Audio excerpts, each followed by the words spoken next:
Let's start the show proper. Hey everyone, I'm Jeff from InThirdPerson.com, a personal look at video games, board games, and other nerdy pursuits, and we are playing Tetris 99 on the Nintendo Switch. Special shout out here to Frisco. Thank you for coming back. It's been a while. I hope you've been okay. Let me know how you been. Let me just check some other stuff here real quick. Right off the top, let's thank everybody who's hosting the channel at the moment. Where is that on the menu? Yeah, all my Twitch stuff here just got moved around. So okay, we will leave that for now. Let's go play some Tetris 99. We're gonna do, actually here, let me show you this one thing. So if you don't know, if you're playing Tetris right now, starting next week, there's an event where if you get 100 points during the Maximus Cup, you will unlock a Game Boy skin.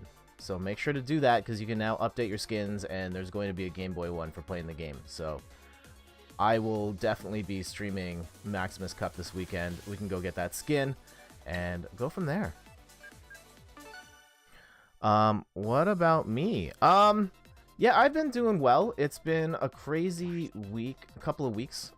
Streaming's been difficult with the... I'm a huge basketball fan, and my team is in the playoffs, though they are on the brink of death right now. So fingers crossed, hashtag We the North. And just life's been really crazy. So streaming's been tough, but I've been trying my best to stream when I can. How have you been? Yeah, like, tell me, like, one major highlight from your life since the last time we spoke. Have you done any traveling lately? How's school going? How's your Pokemon doing? I've noticed I have not received any items from you of late. That's okay.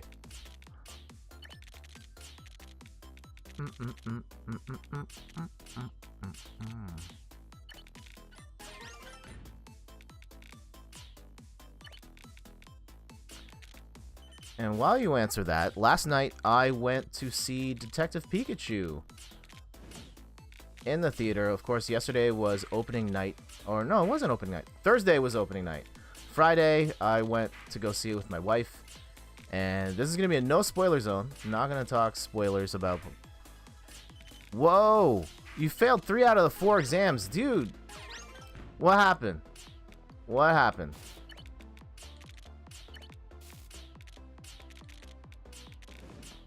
I'll wait for your story. That's not a good look, though.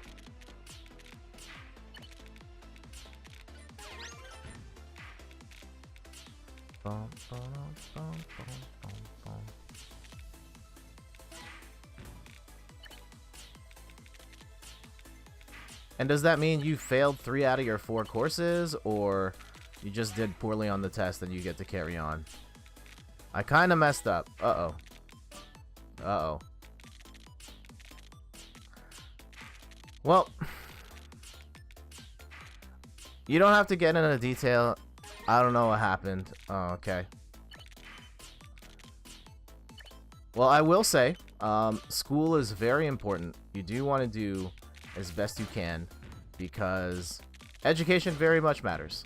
I'm not going to sit here, be your dad, and tell you to hit the books or whatever, but life-wise, having an education opens a lot of doors. And so you want to do the best you can, so to give yourself the opportunity to best succeed at whatever it is you want to do when you grow up.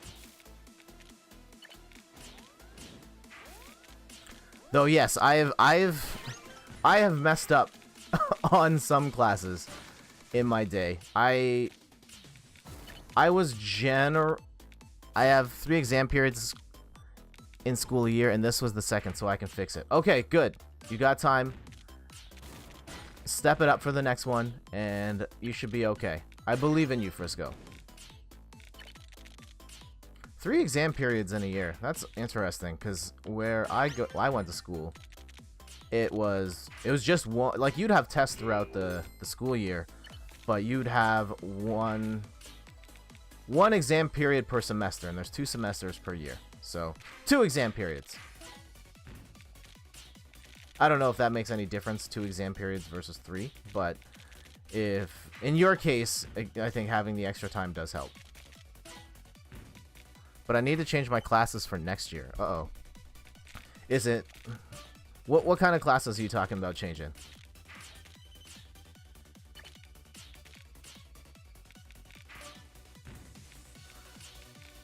Yeah, I only really changed my classes once. And this is my fault. On my final year, when where my grades really mattered towards going to university, I needed like 6 credits, or 6 or 8 credits to be at a certain level in order for me to qualify for the courses I wanted to take in university. And then calculus happened, and I'm really bad at calculus. And so that, all of a sudden, now I was pretty much 1 credit short. And so I had to add a class to my schedule just so I could have enough credits to then qualify for the courses I wanted to apply for. And I see you're saying, thank you for the trust and thank you for no spoilers because I need to watch the movie. Alright. Cool. So I did see it last night, and... Do you want, like, my judgment? Okay, no. I'm not gonna even do that. I'm just gonna say I watched it, and you should go watch it as well. Well, if you want to watch it, go watch it.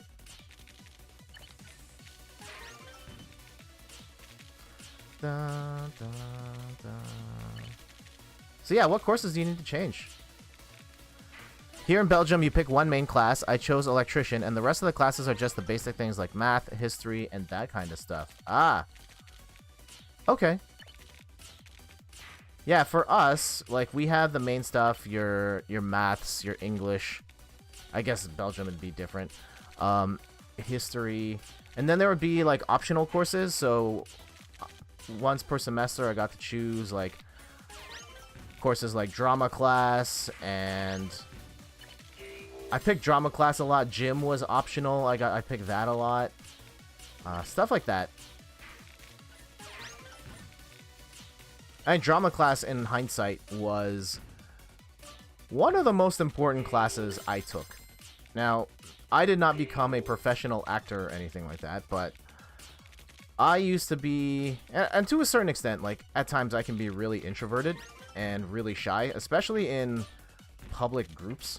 Like, even now, I'm still not the greatest in a large public setting, but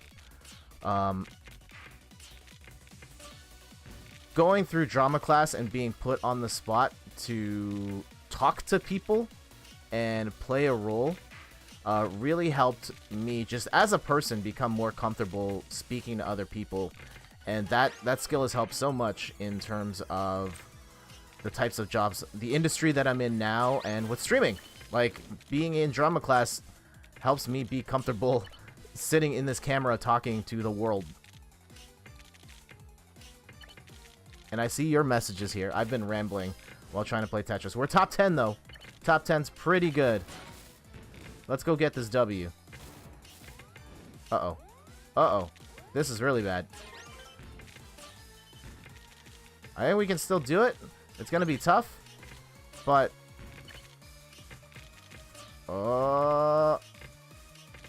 I wanted to save that for the other part, but I need it right now. Okay, okay. Whew. Oh, no, no, no, no, no, no, that was bad. That was bad. Oh, no, that was bad. Okay. Oh, no. Oh, no. Oh, no. Oh, no. Uh-oh. Okay, we can... Nope. Oh, jeez. No, we're done. We're done. Can we hang on for, like, a slightly higher place? No, we can't.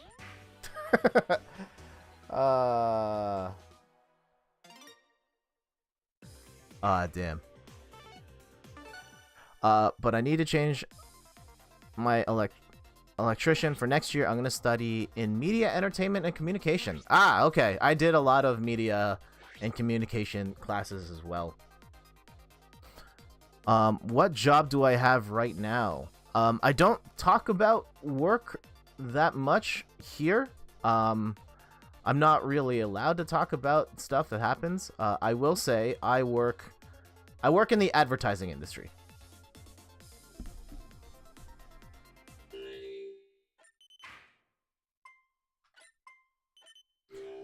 So yeah, we got like top 5. Let's go try and get that number 1 spot. I'm really mad because I did a test stream on Thursday night, and that was the first stream where we streamed Tetris 99 and we didn't win. I know Tetris 99 is a really hard game, and winning in general is hard, but we've been fortunate enough to win at least one game every stream up until then. I wasn't able to stick around long enough to get a W, and them's the breaks. It happens. Okay. Yeah. So I'm wondering, why are you choosing media over electrician? I can't speak to what the job market like. I guess in either place, like where I'm from or where you're from, but I get the sense that there is absolutely a demand for people to step into the line of electrician type work, and that the money is pretty good. Now, if you don't want to do that type of work, that's a completely different story. But I do think that that is a line of work that has maybe fallen in popularity, but I think there's a lot of opportunity to have a good career in that line of work, so should you so choose. That's one of the jobs I can do with study. I'm gonna do next year. Okay.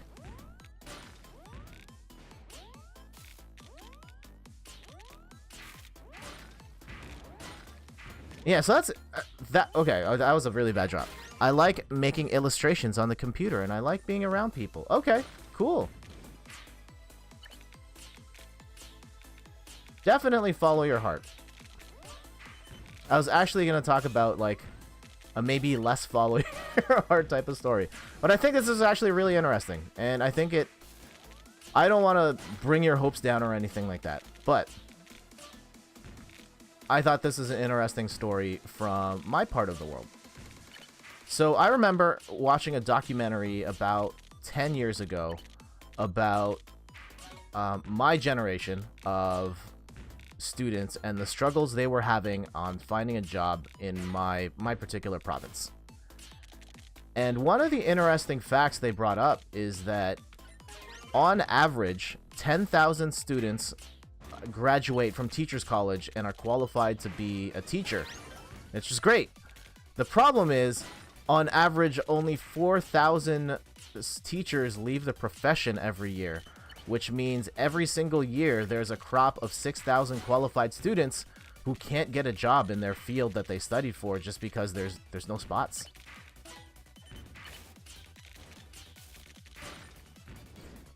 And meanwhile, there are other industries that pay really well, that pay really well, that have like satisfying work, but there's not that many people doing them anymore because people just aren't that interested. And so, like, I got into a big argument with my friend about this because I think he wanted to take a more, I don't know if communist is the right term, but try and drive people away from the stuff that they necessarily want to do and more towards stuff that society needs, and that, yeah, fill a role that society needs filled. And I think I'm dead. And so that, hey, you help keep society going while also better guaranteeing that you will have a living wage. But then you're then taking away a person's ability to choose what career path they want to follow. It's really heavy stuff. Those are really bad numbers. Yeah. And I don't know if it's changed. Right now in my province, there's been a lot of controversy around the education system, as the current person running the province wants to make some massive cuts to the education system here. So we'll see how that changes things. I know there's been a lot of protests in my province about that. Yeah, you take away their dreams and hopes. Right. And who's to say that between you and me, the government says you go and take the job. We both fighting for the same job. You're the one that gets to take the dream job, and the other one has to work a job that they don't like, because that's what society as a whole needs, or that's what will guarantee you paid work. It's interesting. Like, I never thought about, like, growing up my entire life, and maybe it's just the era of that we live in now. I've grown up with, hey, follow your dreams, go chase whatever job you want to chase, and not thought about, like, hey, the realities that sometimes it's really hard to get a job, and there's the number of people chasing certain jobs is higher than what's needed in the marketplace, and so your chances of getting that job versus another job are a lot harder. And I understood that for, like, I want to act in Hollywood or something like that, but for a job so prominent as teacher, I never thought it would have that same sort of struggle as well.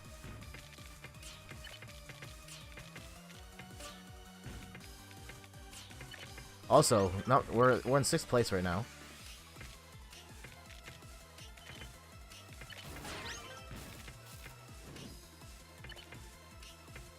And I see, Frisco, you made a mention about animation or something. I will look at that shortly. Give me a sec here. We got to get this W.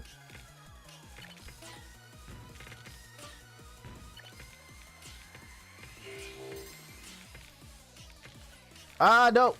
That was a really bad drop. Like a really, really, really bad drop.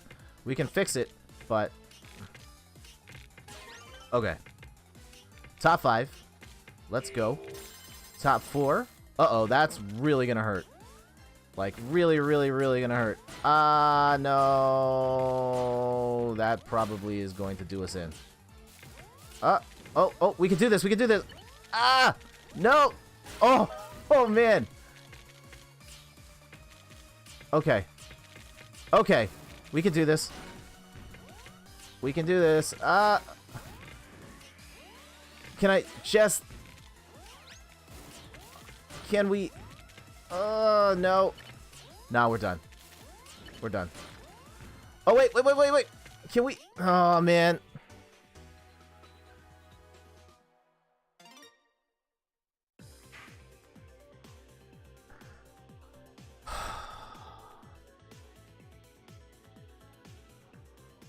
Damn.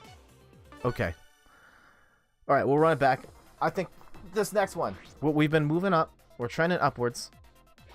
We'll get there. You see a lot of animations of all the people working in an office and be not happy. That's going to happen if you tell people what job is better. Absolutely. So it's a tough balance. And I don't have the answer for that. Of how we handle jobs and who's the best qualified and which paths we should guide students towards.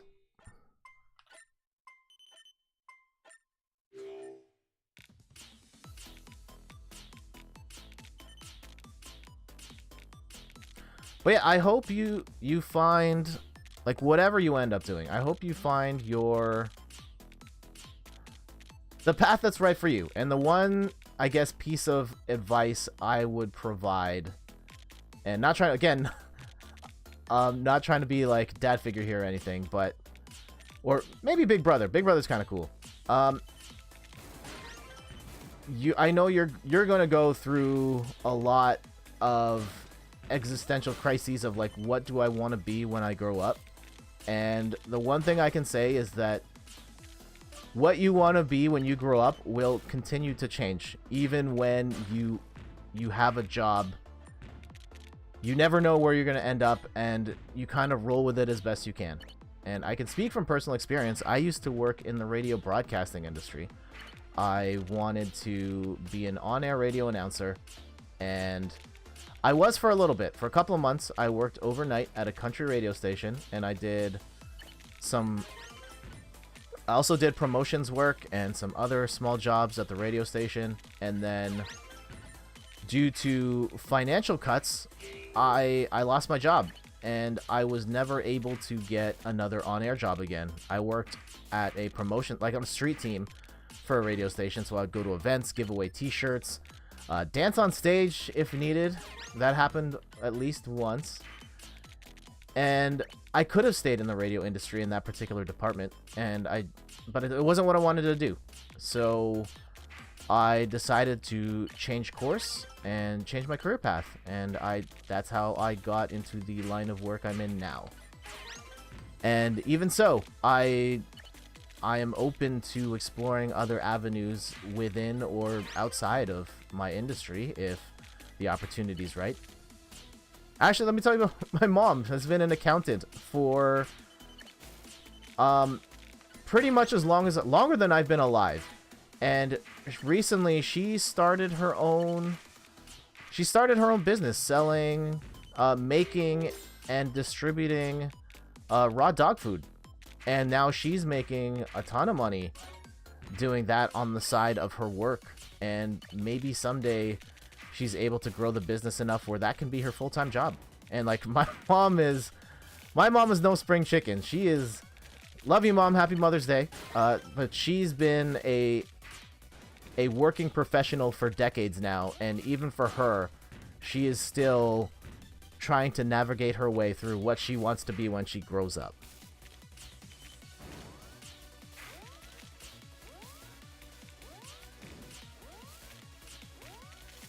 So yeah, when you think about career stuff, like, don't think of it in terms of this is the one thing I'm going to do for the rest of my life, because, yo, we have no idea what we're going to do for the rest of our life. None of us do.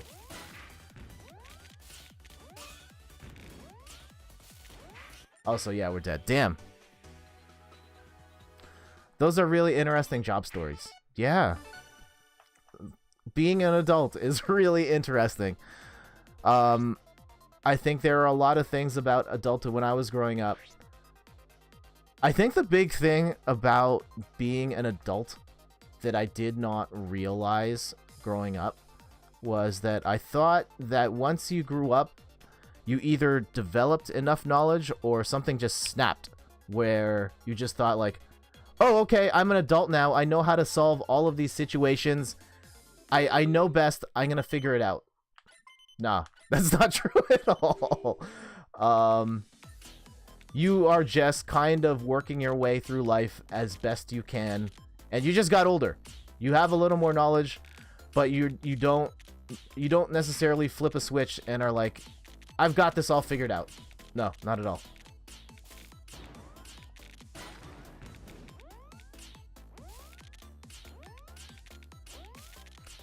So I am still waiting for that switch to flip and for me to understand all the nuances that come with being a successful adult and understanding how to navigate every situation that comes my way.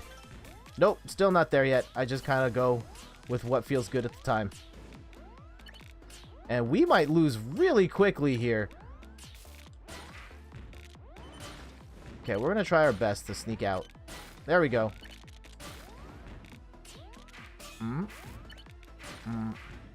That was looking really bad for a sec.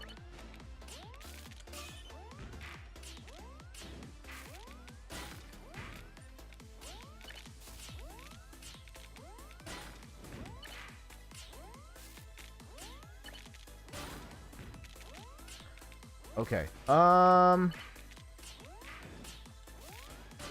This is not looking good. This is really not looking good. I wish I could have used that piece. Okay. There. Whew. Haha, I can imagine that's not... Imagine that's not how it works. Yep. This is true. All you can do is to continue to learn. Understand that there's always more to learn. You can always get better.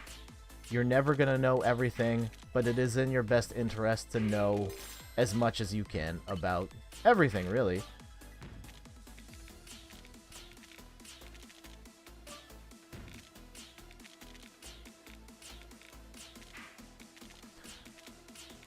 Like, Man, I remember I was in kindergarten, and my parents still My parents still talk about this once in a while. I was in kindergarten when they'd ask me what I wanted to be when I grew up. I told them I wanted to work at the video rental store. And so it was my best friend's dad at the time worked at the video rental store near our house. And so for whatever reason, I said I wanted to do that when I grew up. And I mean, like, thinking about that now, like, there are no video rental stores anymore. I mean, maybe by then I would have figured out something else, but who knows? I've wanted to be an accountant. Actually, yeah, that was a really interesting thing. Like, all the way through high school, I thought I was going to be an accountant because my mom's an accountant. I have my uncle's an accountant. My cousin's an accountant. Like, I have multiple cousins that are accountants, and I thought, like, I was just going to follow that career. That was a crazy escape there, by the way. Multiple people in my family are accountants, so I thought, like, I would just follow the footsteps of everyone else in my family. And then I started taking accounting courses in school, and I was crushing them, like 90+%. But I hated it. I hated accounting work. And not to say that it was bad work.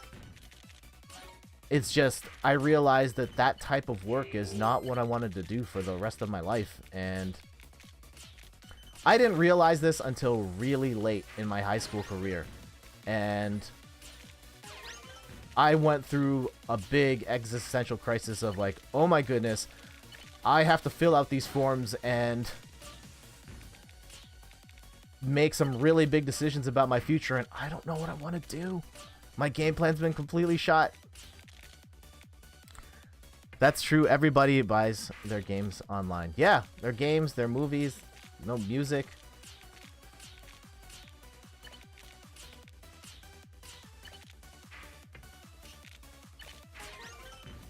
And so, yeah, I had to figure out a lot really late. And it ended up not... I mean, it still mattered. I went through the experience and worked through a career that I liked, and then ultimately just decided that I needed to move on. But yeah, your mind on what you want to do when you quote-unquote grow up is going to constantly change.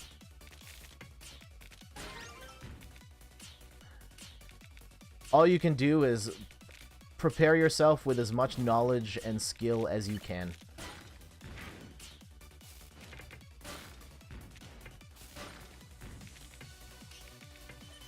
I see your message, Frisco. It's getting a little heated here in this game. So we are... Let me focus on this for a sec. Or maybe let me ramble for a bit.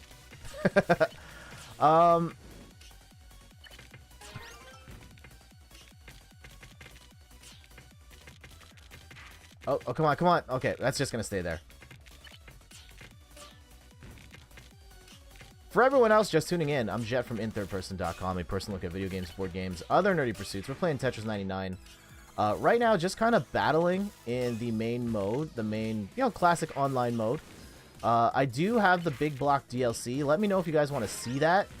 I did stream a bit of the Big Block DLC on my last stream on Thursday, which you can go check out the VOD afterwards. But, oh no, that was a bad drop. Okay. But yeah, if you want to see me stream it today, I can play a little bit of the Big Block DLC right. Let's see now. Okay, clear that up, clear that up. Alright, we back in business. Okay, top 5.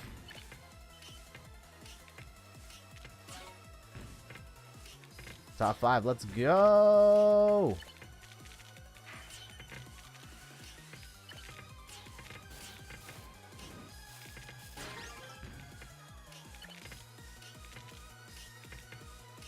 Top 3.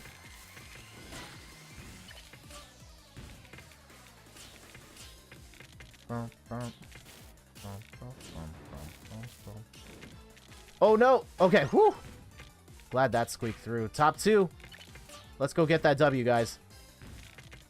I think we're in a really good spot. Although he might be charging up. He or she might be charging up for a really big drop. We got to keep the pressure on. Yeah, he's starting to clear stuff out. Ah! Bad drop. Okay. Okay. Okay. Squeak that in there. There we go! Woo! Alright, let me hit that horn.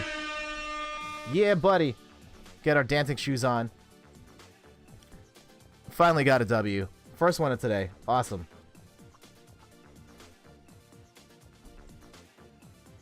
Also, let me hit that button one more time just to close it out. Okay, there we go. Awesome. Alright, let me take a second here to read your message here, Frisco. That's the same with me. My dad is an electrician. My grandfather was an electrician. So I wanted to follow the same lifeline. And in my first year in the electrician class was alright, but this year just isn't.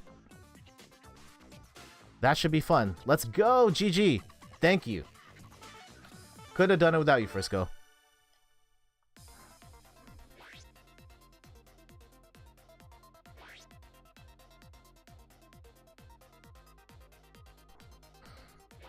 So, is your dad, like, disappointed that you're deciding to not pursue the electrician line anymore?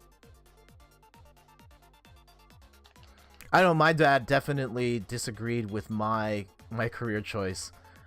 Ultimately, like, and it's kind of funny. This is another thing about education and what school you should go to and stuff. Like, I was an A student, average, and I guess the perception is if you have good grades, you go to university. If your grades are not as good, you go to community college. And so I remember meeting my guidance counselor on my final year, and she saw my transcript, and it was like she had both the university and the college book, the different schools in the area that I could go to.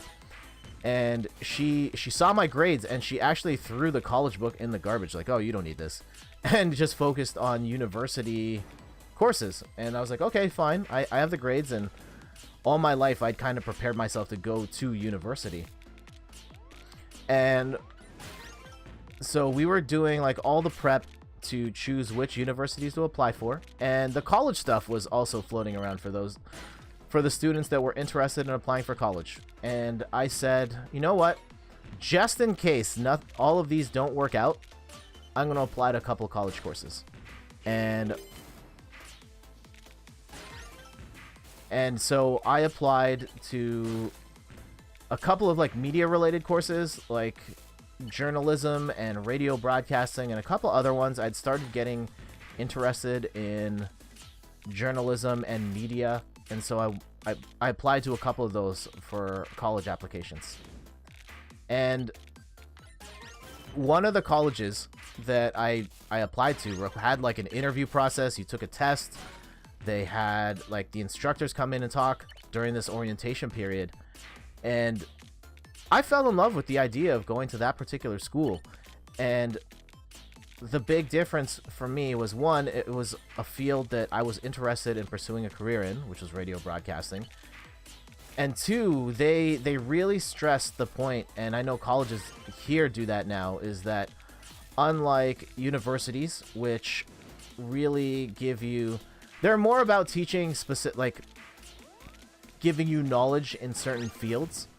Like, if I major in English in university, I will have a degree in English, but I don't necessarily have a skill set I could use right now in a job. Versus, I guess, the college here, which is very much, you took a course in journalism, we are going to teach you to be a journalist, and by the end of it, you are going to get an internship at a place where you can actually do journalism stuff. And for me, that sounded way cooler, even though it's not necessarily the most prestigious school or path of work or anything. So I went with that instead, and I was really happy with my college experience. Even though initially my mom was kind of disappointed that she wouldn't have a son that would get a degree. And my dad was really concerned about me, once again, pursuing a line of work that had very few jobs in it and had a lot of competition. But, you know, I went with it, and ultimately I don't regret it. And when I decided to go back to school, again, I had the grades to go to a university, and I didn't. I wanted the experience of college because I knew I would get the skill set to get a job right away. That's my story. Like, other people have been successful straight out of university, and I'm not gonna knock that. I just think that if I've seen perceptions that, oh, college or community college or however your community defines it is a lesser educational experience, and I disagree. Vehemently disagree.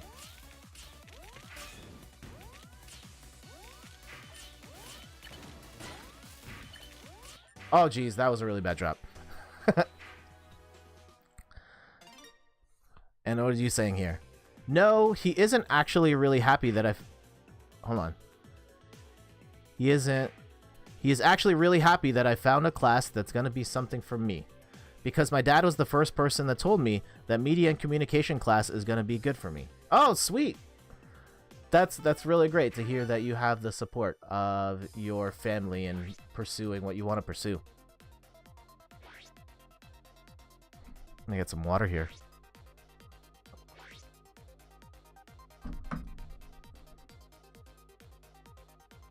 And while we're here, shoutouts to everyone hosting the channel right now. Of course, shoutouts to Chris and Rachel over at twitch.tv/xdoublejump. Shoutouts to Later Levels, twitch.tv/Later Levels, and shoutouts to Extra Life TO, the Toronto Guild of Extra Life. And I see my camera is cropped in such a way that you can't see the metal anymore. I'm gonna have to fix that.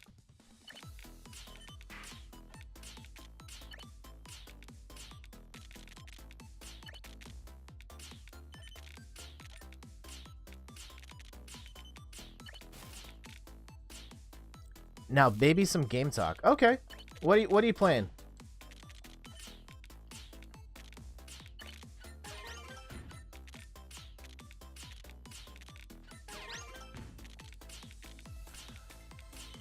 I can show you this while this is slow. I've got Mortal Kombat here.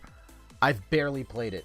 I want to play it. I just haven't had time. It's been really busy. I streamed it once, and that was the majority of what I played so far. Definitely want to play more.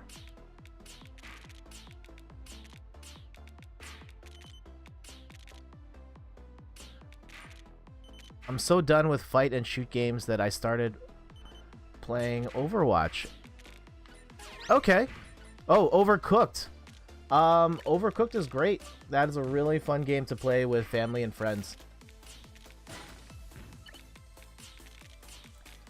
And it gets really hard and can absolutely ruin friendships and relationships, because that game gets really stressful. Brilliant game, though. I think the mechanics of it are so smart. And the idea of... Yeah, I think there's just a lot of really smart things about Overcooked, and the way that that is a game that pretty much anyone can play. You can play it at a party, but like hardcore... I guess core gamers don't feel like they're playing like a casual game. Like, it's still pretty serious, but then it still has... It's easy enough for casual play, and it can get really silly. Finds a really great balance of that.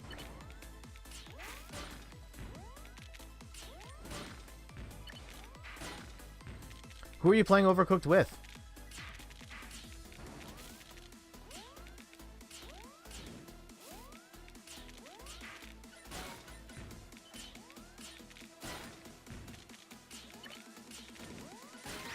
Alright, run that down. Boom, boom, boom, boom, boom, boom.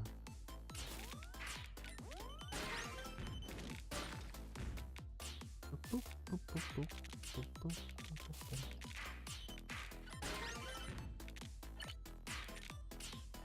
Oh, we could do some T-spin setups here, I think.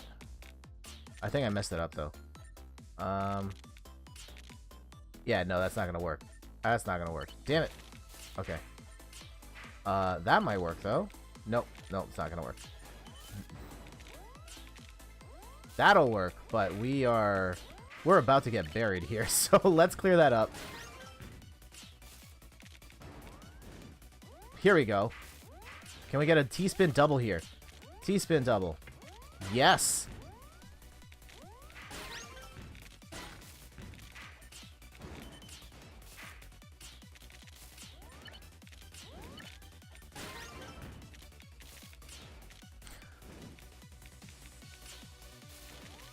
And I see you said something. I'm not going to say it's a DLC, but it was a pack that I... Okay. I will read that message in just a second. It's getting a little heated here.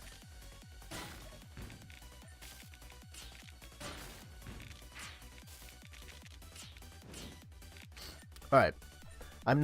Me and a friend have been playing for a week, and some days, yesterday we played the Christmas levels in one night. I'm not going to say it's a DLC, but it was a pack that I could buy with Christmas levels, and we got 2 chefs that you can only get with that pack, so I'm happy. Awesome! I have not played any of the DLC for either Overcooked game. I've only played the main games. But, yeah, more Overcooked is a good thing. I think the challenge for me with Overcooked is that is such a game dependent on multiplayer. You can play it single player. I don't think it's fun that way, having to manage 2 characters, and I just don't enjoy that style of play. Oh. So I don't get to play local multiplayer. I guess Overcooked 2 has online play as well, but I find because I have the Nintendo Switch version and people don't have headsets, that it's really hard to coordinate unless you're then playing with friends and chatting through Discord or something like that. Ah.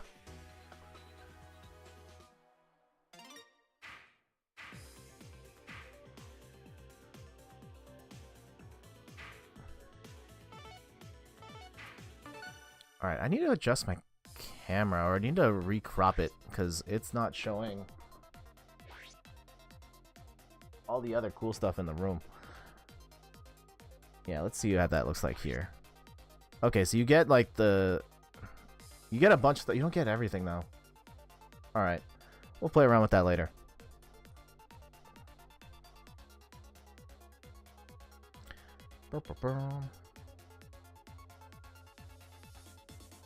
Only Overcooked 2 has online. Yep.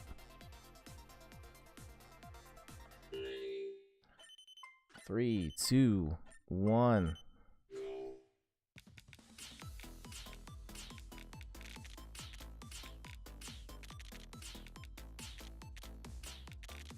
We played Overcooked 1, but I always start share play so he can play with me. Ah, okay.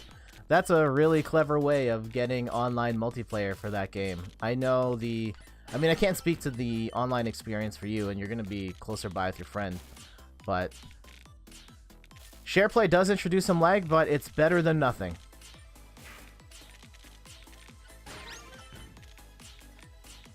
I think I've only used share play. Yeah, I've used it one time. Jason from our Boss Rush show, one night I was randomly playing it was when I got it, the Street Fighter Anniversary Collection, and he wanted to see what it looked like, so I share played with him. I wasn't feeling like streaming, and then he played it a little bit too.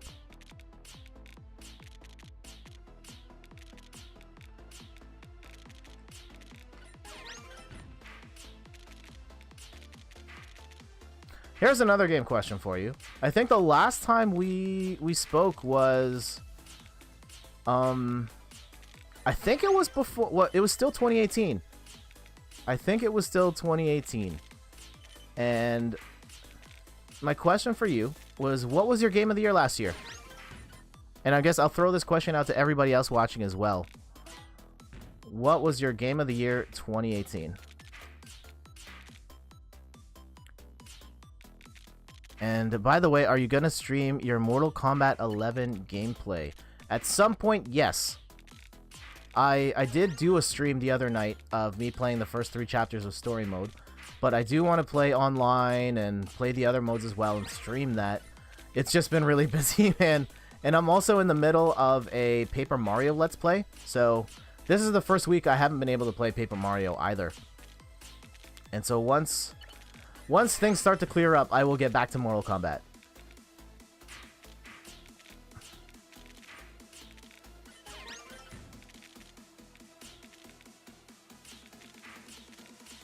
But yeah, it's kind of a bummer. I bought that game, like it's the first Mortal Kombat game I bought at launch in a long time, and I really wanted to buy it so I could be playing early on. And I just, oh geez, man, I played horribly here. My goodness. Let's see if we can clean this up. I don't think I can. No, that was terrible. Your game of the year was Overwatch for sure. I grinded that game so bad last year. Okay. That's a pretty good one. I've had Overwatch since 2016, but 2018 was really the year where I decided to like really get into it, and I got really into it. A lot of fun. How about the games that came out in 2018? Like, of those games, what was your game of the year? I loved God of War. I loved Into the Breach. I think my game of the year was Celeste. I think that is a wonderful platformer that I loved how it looked, I loved how it played, and I really loved its story. And it's a game that, even after I finished it, just made such a lasting impact on me as a gamer and as a person. Just the story about the inner story about mental health in that game is like so loving, and loving's not the right word. Like, it's handled with such loving care, and it speaks to a really important issue that video games don't really speak to. And yeah, so that game, one of my all-time favorites now. And yeah, God of War was my runner-up. Into the Breach is on that short list. Tetris Effect was on that short list. That's a hard choice. The last game we talked about was the time you played Tomb Raider game. Yeah, that was like just before one of the last streams I did in 2018.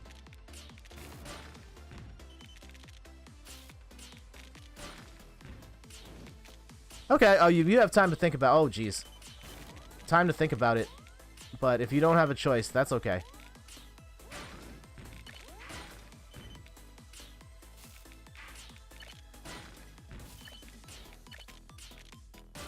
Boom, boom, boom, boom, boom, boom, boom, boom, boom.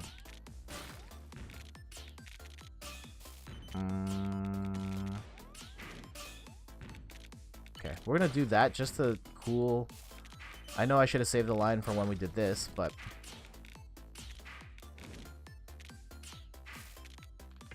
Sneak that in there. Put that there.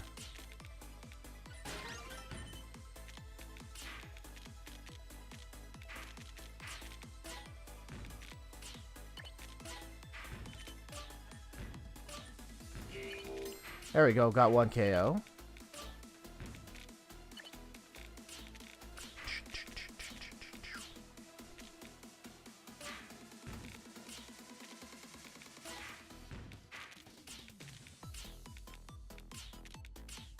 Other things, what's going on? Yeah, I need to refresh some of my games. Yeah, Mortal Kombat's the big one I've got to play. I haven't played Cuphead yet. That came out on the Switch a while back. It's one that I'm curious about. I've heard amazing things. I've played... Can it also be a remastered game? Sure. If that is your game of the year that technically came out in 2018, I will not hold it against you.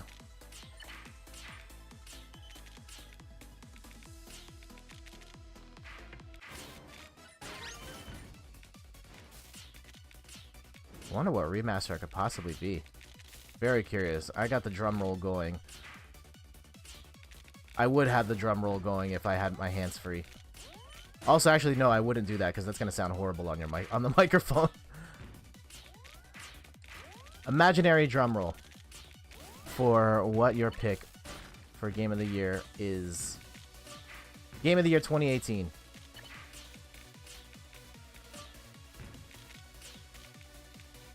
I think the Spyro remastered game. All right. I will say, like, the graphics that the redone graphics look amazing from what I have seen of Spyro. I have not played that one, but I've heard great things, so good choice.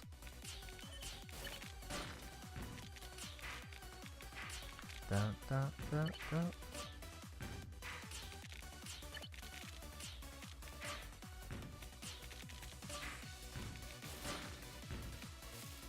Can we?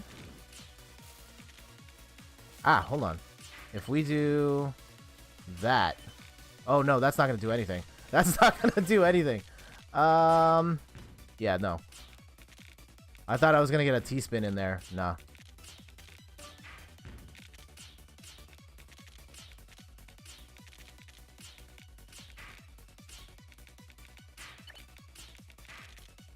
Was that... So, Spyro Remastered, was that your first time playing Spyro? Or did you play, like, the original on, like, PS1?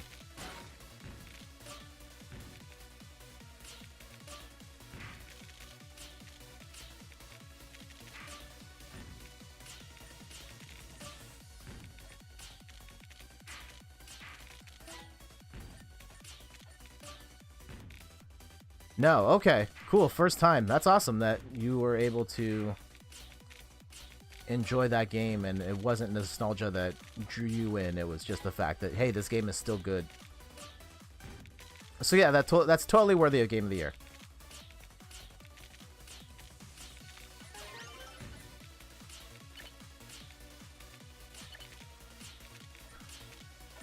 Are there any games that you know that are coming out later this year that you're looking forward to?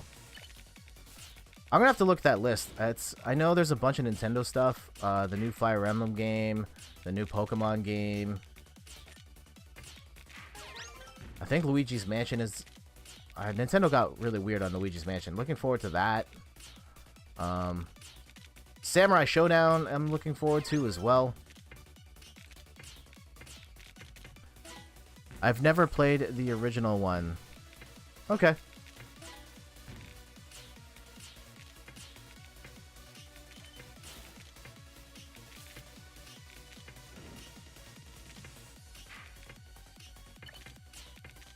Then I've got another gaming question for you. Once,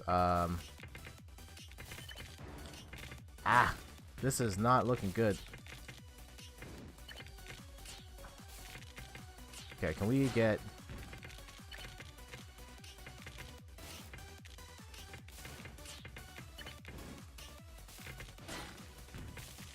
I gotta clean up some of this mess. Oh, jeez. I just keep cutting myself off. Here we go. Let's see if we can fix this.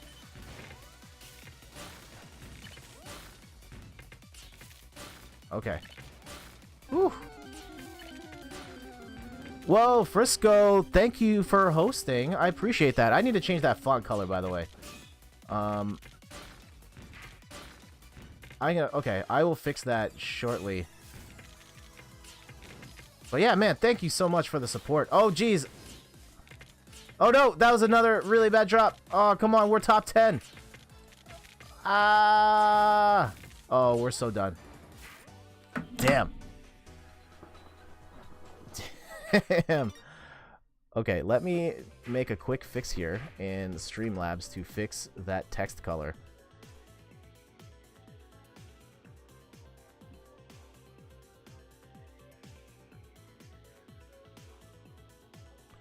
And while you're at it, I guess I had another question. I can't remember what I was going to ask. Something about games. Oh, PlayStation 5. Are you excited for that coming out soon? I know Sony said it's not coming out till... It's not coming out this year, but they've already announced that that thing is coming, and it sounds like... I would bet that this PlayStation 5 comes out next year. Let me... where is the text here? Alert. General settings follows. Open font settings. Text highlight color. Yeah, that was a bad color. Let's go. Let's go like green.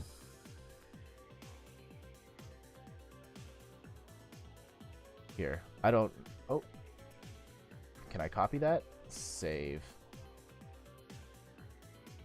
Subs. Save. Let me test that real quick, and then we will continue our stream here. Okay, that looks better. Cool. So yeah, give me 1 second here. Let me change these up. Because I want you guys, if you're going to follow, you're going to host, you deserve to get your name showed up properly on here. Host. Save. And I know you're hosting me during like the absolute worst time. I'm going to fix it. We're going to play some Tetris. We're going to continue talking about games. Just give me 1 second here. Raids. And extra life donation. This should be the last thing. And then, yep. Okay, cool.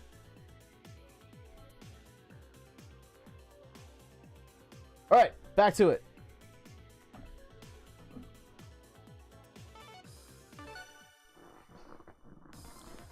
I don't know. I'm thinking about buying a PC or a PlayStation 5. Okay. I'm not really a PC gamer at all, but I'm very curious to see what the PlayStation 5 is going to be.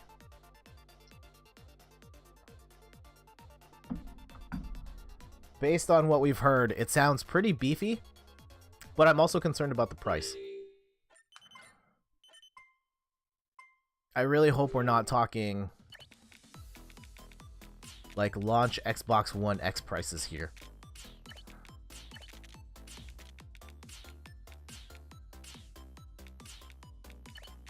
That was a really bad play. We can fix that. I'm boxing myself in. Here we go. Put that there. Drop that. Okay, we'll do this.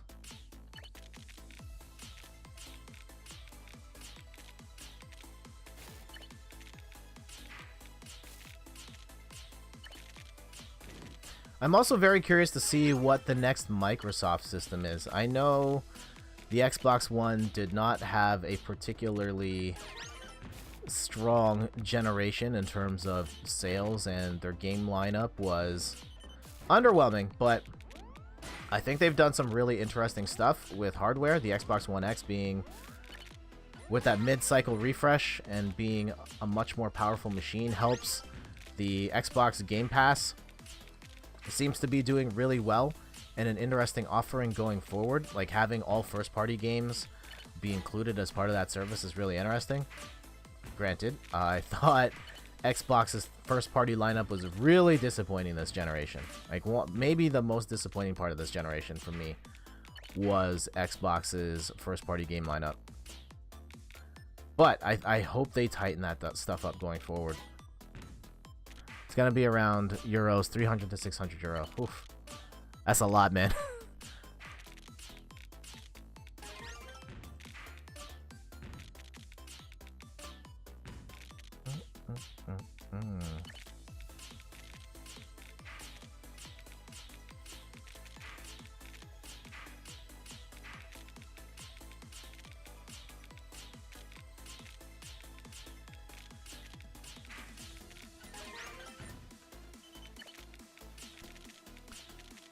So Frisco, here's one. Have you normally bought your systems at launch, or are you like get it years, months later kind of guy? I think like for the last system I can remember where okay, well, for the systems I was really into, like The SNES I got years later because I was too young and I didn't have money. I got it as a birthday present like 3-4 years into the Super Nintendo's life. So I missed a lot of that generation. Nintendo 64 I got a month after it launched. GameCube I got on launch day. Pretty much everything Nintendo I got on launch day after the Nintendo 64. But other stuff, like I was a couple years late on the Xbox 360, a couple years late on the PS3. And then I was a year or maybe a couple months late on the Xbox One. Everything else I've gotten at launch. Been fortunate enough to be able to get stuff at launch. Or unfortunate, I get first-gen hardware that doesn't have... that will get better over time and is more susceptible to bugs and stuff. But that's the life you live when you pay the premium for a launch day console. Well, my PS4 is now the first system I really bought with my own money, and that was last year. Ah, okay.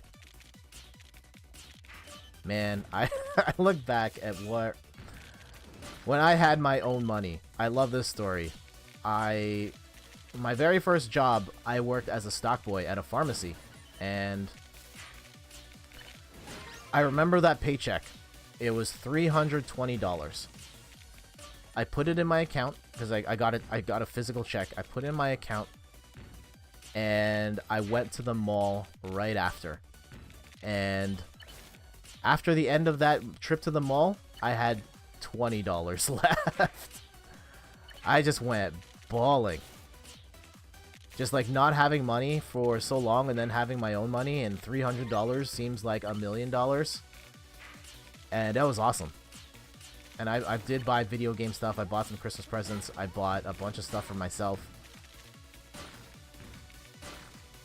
And I think I was a little more...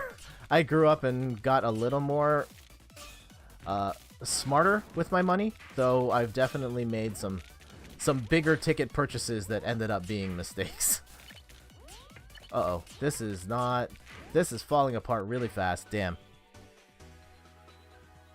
What did you buy? I vividly remember buying Smash Bros. Melee as a Christmas present for my brother. I bought a sweater, which I actually still have. My wife has it now. Very early on in our relationship, she wanted a boyfriend sweater, and she took that sweater from me. So it's still in the house, and she still wears it. And I don't remember everything else I bought.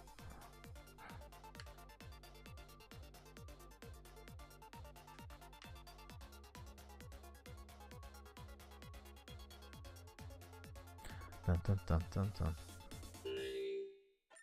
All right.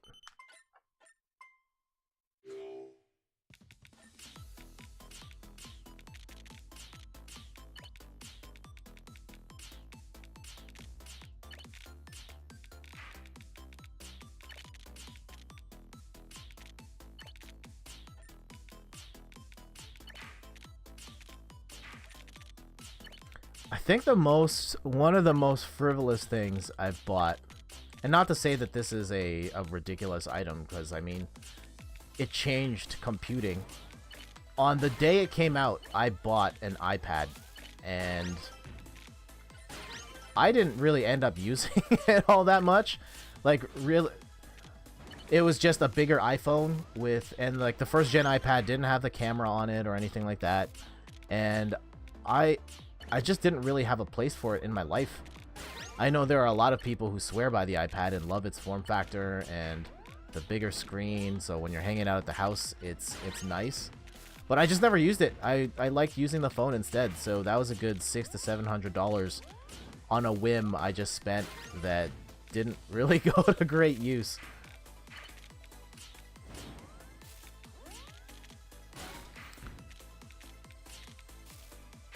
But aside my PS4, I played on the Nintendo DS, Game Boy SP, Wii, GameCube. Okay, those are some good systems. The Nintendo DS is one of my favorites. That system has such a killer lineup of games. And yeah, I remember not liking it at first. Like, I didn't have one at launch. My brother bought one at launch. I was like, man, this system looks really dumb. I don't really get the two-screen thing. And then I started to get more interest in it, and my friend Wendy actually got me a DS for Christmas. Shoutouts to Wendy. And it had Mario Kart. It was a bundle with Mario Kart on it, and I fell in love with that system. And then the DS Lite came out, and then that was it, because the DS Lite was, like, still one of my favorite pieces of hardware. I think it looks so good as a console.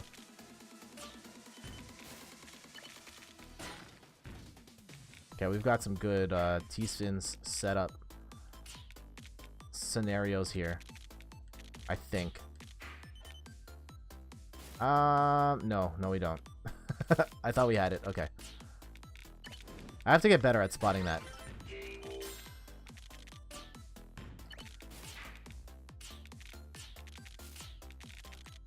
I'm trying to think some of my favorite DS games. I have a huge stack here. Maybe we'll do some DS show and tell. I'll pull out like a stack of DS games and we can talk about some of those. Yeah, let's do that after this game. I love show and tell.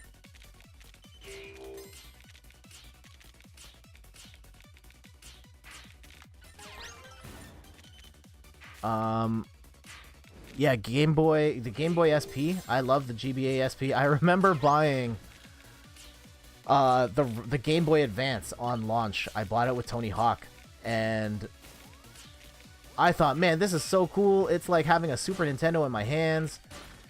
And then later on, getting super annoyed that I couldn't play in anything other than the absolute perfect lighting conditions because it didn't have the backlight, and it made it really hard to play anything.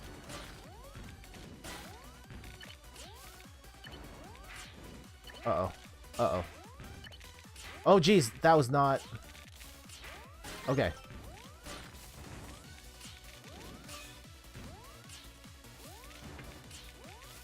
Oh, no! That's... Oh, that killed me. The Nintendo DS series was probably my most loved software of all time.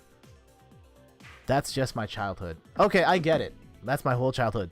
I get it. For me, it's the Super Nintendo, and I love the Super Nintendo. I think it's an amazing system still, but I think a big part of that is because I grew up with that stuff. Actually, hold up. Let's go main menu. Let's go talk about some DS stuff. All right, give me a second. We're going to go grab some DS games here. I have them all on the shelf just to the side over here, so I'm going to grab a stack, and then we'll talk. One sec.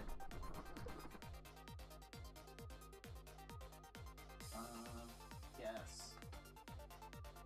What do we have? I thought I had more DS games. What's currently?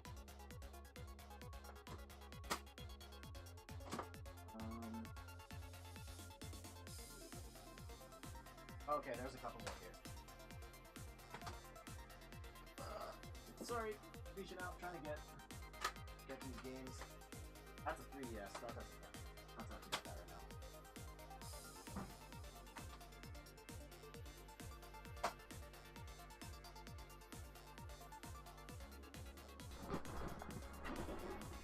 now. My most played DS games are the Pokemon series. So I didn't play Pokemon until the 3DS. It was Pokemon X was my first Pokemon game. I've played them all since, like the newer ones. I haven't gone back and played any of the old ones. Alright, so I got a stack of DS games here. We will start with... Actually, here we go. Here we go. Since we're playing Tetris 99 right now, my all-time favorite version of Tetris. Tetris DS.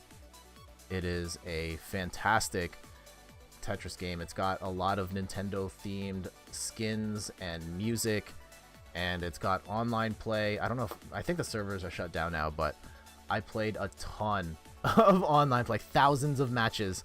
I was in the top 300 in the world on the leaderboards. And I had actually played the #1 person in the world and beat them a few times in this game. They beat me more than I beat them, but I did beat them a couple of times. And this is the game that really cranked up my Tetris obsession to like the peak level that it is now. Just being able to play it online against really good competition. And it got super intense, and I loved it for that. So Tetris DS, one of my all-time favorite DS games.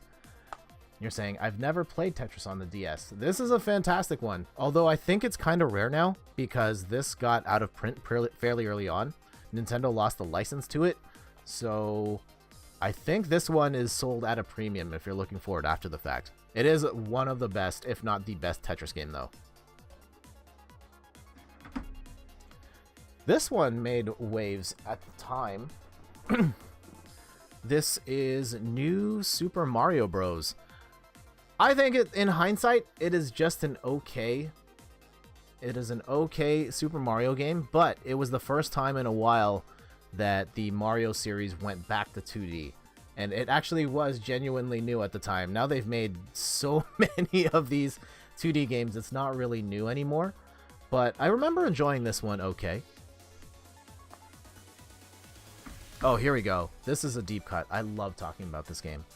This is Hotel Dusk, Room 215. It's sort of like a graphic novel adventure game, quasi Phoenix Wright, and you are the detective staying at this hotel, and this mystery unravels. It's such a cool game.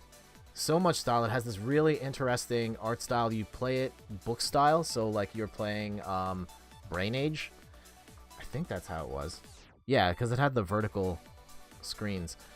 And it was such a cool adventure game. And there was a sequel that never came out in North America. And then the company that makes this game doesn't exist anymore, really. So, unfortunately, this one's kind of lost to time. But if you ever find Hotel Dusk, I highly recommend you check it out. OMG, I played that game way too much. I'm guessing you mean Mario. That's cool, yeah. And then you've never played Hotel Dusk. Okay. I'm going to show... Okay, I'm going to put this one to the side. Here we go. I used to import games from Japan because the DS was region free, and some of the games that I really wanted to play hadn't come to the US yet, and there weren't any plans to do so. So one of those was actually Bleach. So the Bleach fighting games. I have another one here as well. These are really cool. Of course, they're based on the anime. This one ended up becoming Bleach Dark Souls, and I can't remember what this was. They both came out in North America eventually, but these are both 2D fighting games that have like two planes. So there's like a foreground and a background, and you can hop between the two. And it had some really sick juggle combos. It does leverage a lot from the show. I wasn't able to read anything in it, so that's kind of a problem, but the fighting is so fun in these fighting games. It also had like 2v2 modes as well, so it was really ahead of its time, and I don't know how many people got the chance to enjoy these fighting games, but they were fantastic at the time. And I understand the glare is completely eating up your view of these, so I think I just gotta kind of hold it back. There we go. I didn't play any anime games just because of the animations. Okay, I mean, if you don't like the animations, then don't play the games. I won't hold it against you. This is the game that came with my DS at the time. Oh, the cartridge is spilling out here. Hold on. I had a red DS, and it came with Mario Kart DS, which was, at the time, one of my favorite Mario Kart games. It was the first one to have online play, and the courses were really good. And the only thing that ruined it was snaking. Once people figured out you could snake, then you pretty much had no chance of winning unless you were snaking. But otherwise, this one was a really fun Mario Kart game, and I love seeing the courses from this game come back because they are some of the best.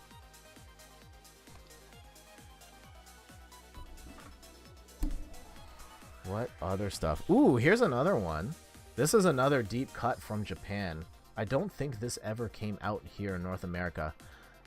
This is... Oh, but it's fun to see your best games. Games. Some of them are good. This is Jump Superstars. This is pretty much Smash Bros. With a whole bunch of anime characters. So it's got Dragon Ball characters in it, Naruto, One Piece, and a whole bunch of other franchises in it. And like I'd heard, it's Smash Bros. With anime characters, and it's a lot of fun. I think I like the Bleach games more, but this was really cool for the time. And unfortunately, I don't think this came out here, so you'd have to import it to play it. We already talked about that one. That's Steph's copy of it. This is Steph's copy.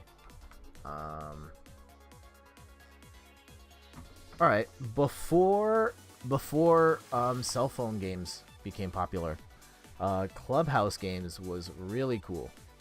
And it's a collection of 50 games, so you could play like chess, checkers, solitaire, sort of like, yeah, spades, backgammon, poker, darts.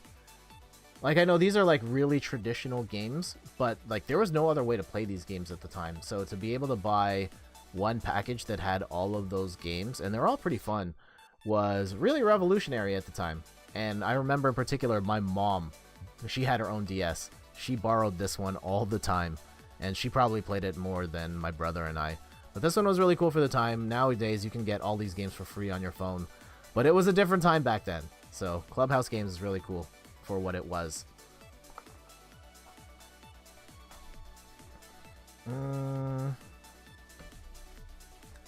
Here's... Oh, man, this is a deep cut. But this is from my mother-in-law. She enjoys going to local auctions and buying stuff, and she bought this one for Steph. This is Disney's A Christmas Carol, and as you can see, it was $19.99. You can't see the other sticker. It's a Walmart sticker marked down to $1. It's still in the plastic. I have no idea if this game is any good or not. I'm gonna guess it's not. But yeah, just a really interesting piece in our collection. I have no idea what this game's about. Here we go. Mega Man ZX. So this is kind of a spin-off of the Mega Man X series. $1. What? $1 might be too much. I'm hoping she didn't pay more than $1 for it. Mega Man ZX on the DS. This is a spin-off of the Mega Man X series where you're playing as Zero in the far, far future. And the big difference is, unlike Mega Man where you're kind of picking bosses as you go, this is more of a Metroidvania. So it's an open world and you're kind of going through different bosses, getting keys to open up other parts of the world. I got all the way to the final boss in this game and I couldn't beat it. It's really hard by the end. Though, I remember this being a really cool game that I enjoyed a lot. So, Mega Man ZX. I know they made sequels to this as well. Oh my god, Mega Man, I love it. Yeah, Mega Man's really great. Speaking of Mega Man, if you've got the Nintendo Switch, I highly recommend you try out 20XX. I streamed that a couple of weeks ago. It's roguelike Mega Man, and it's fantastic. If you're looking for a Mega Man alternative, I highly recommend that game. And I did stream that a couple of weeks back. Check out the VOD for that. It's neat. Alright, just a couple more games. Oh, here we go. I'm going to do all of these in one shot. Because I've shown at least one of these games at least once. I swear I had more 3DS games, or DS games lying around. Like, my Fire Emblems are not here. I think Randy might have them. Here we go. I've got the Phoenix Wright trilogy. So we got Phoenix Wright 1, this one, another one I imported from Japan. One of the cool gems of my collection. Phoenix Wright, Justice for All, which I think is the second one. And then Phoenix Wright Trials and Tribulations, which is the third one. You can now get all of these games on the Nintendo Switch, on the PS4, in one collection, play them in HD. It looks amazing there. But playing these at the time was so sick. I'd never played anything like it before. The adventure game, very text heavy, very story heavy, and they were so much fun. And I really enjoyed going through the experience, and I got really invested in those characters in a way that I hadn't with other video games before. So Phoenix Wright trilogy, and oh, okay, two more games. There's a couple other loose ones. I don't necessarily think they're worth talking about. Animal Crossing Wild World. This is probably the last Animal Crossing game I played seriously. I loved the GameCube version. I liked this one, and I liked being able to play online with friends. But I think once I got to this point, I started realizing, oh, they're not really adding much to the series, and I played the GameCube version of Animal Crossing so much that I had a harder time getting into this. And I haven't really played Animal Crossing. Oh no, I played the 3DS one. But I haven't really gotten into Animal Crossing the same way since. And last game for our show and tell. This one I talk about a lot. Grand Theft Auto Chinatown Wars. And this one was really cool. It's...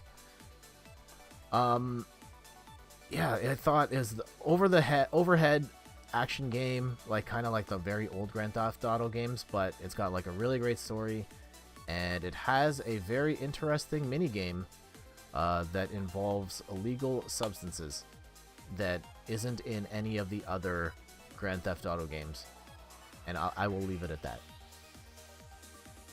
What, GTA for the DS? Yes, that shocked everyone at the time. Grand Theft Auto Chinatown Wars. I think it's a really good one. You should check it out if you are interested in Grand Theft Auto at all. It is really neat. Alright, we got some Tetris to play. Let's get back at it. One win is not enough. Hold on, gotta turn my controller back on. Let's put these games away.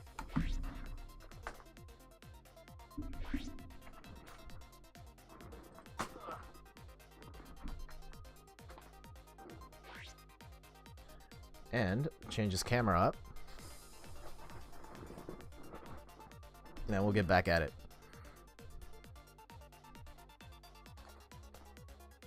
So yeah, what are some of your favorite DS games? Those were a bunch of mine. I swear there's a couple more kicking around. Like, oh, Randy has the Advance Wars. I'm sure there's a couple Fire Emblem games that my brother has. Oh, geez, that was like the worst possible first drop I could have done. Okay, we'll fix that, but... Get your head in the game, Jet. Ugh.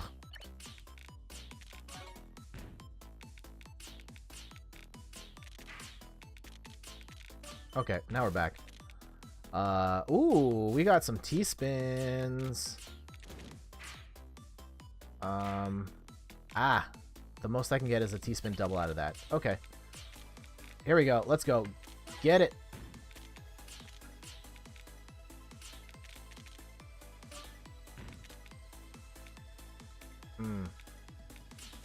I was hoping to get a T-spin there too. That's not going to work. There's one 3DS game that I've played for such a long time. Ooh, 3DS. The 3DS show and tell would be a lot shorter. I didn't really get into the 3DS, but there are a couple of games that I love on that platform as well. But we won't do 3DS show and tell today. We'll do that another time.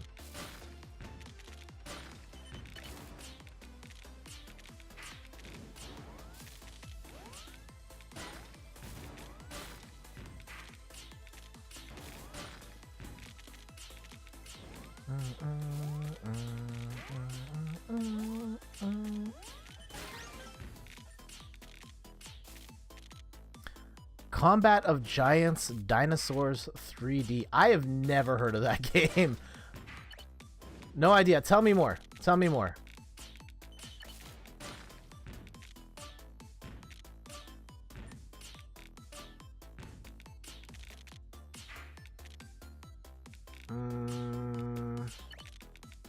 I'm really trying to get a T-spin set up right now. Okay, we can get a double out of that. I know this isn't necessarily the best Tetris play, the most winning play here, but there we go. I wanted to style on him, at least a little bit. I think that's tough with the T-spin, where you have to make very specific moves to create that. And it's I'm a very old school Tetris player of just like make the tall stack and bring it down with one big Tetris, one big 4-line clear, and finding the scenarios to create the T-spin is just not a skill I grew up doing, so I just don't do it more often than not. Come on. Oh no, there, okay.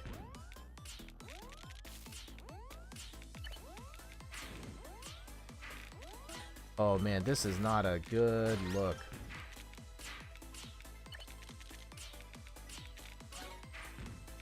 Okay.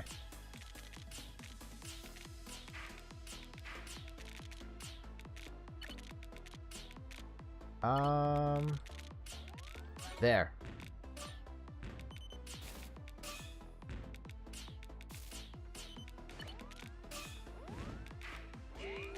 Ooh, we got a KO there. That's good.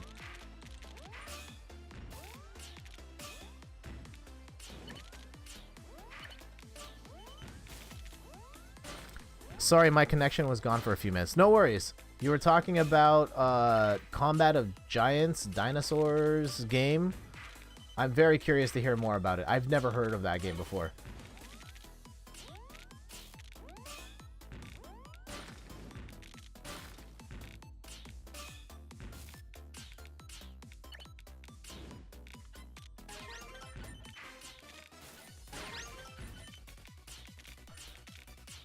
Whew.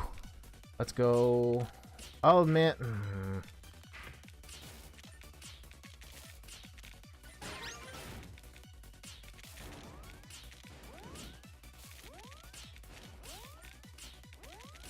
This is not great.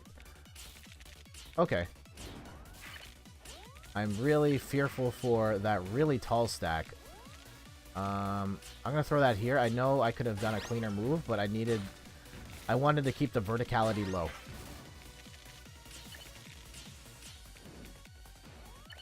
And we'll throw that here. Throw that here. That's gonna create a gap. Okay, not the end of the world. We can fix that, but it's starting to look really bad. No, that's it. Damn it.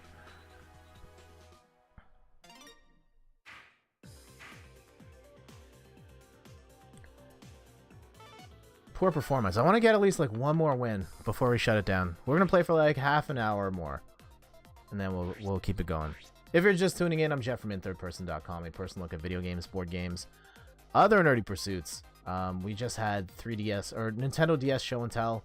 We're talking about old games from the DS era. What are some of your favorites if you're just tuning in?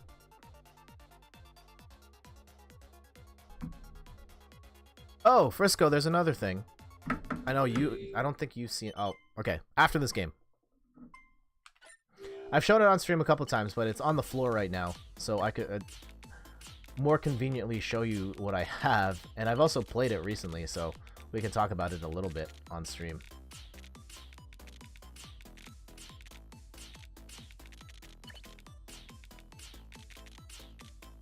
Boop, boop, boop, boop, boop, boop. Drop that.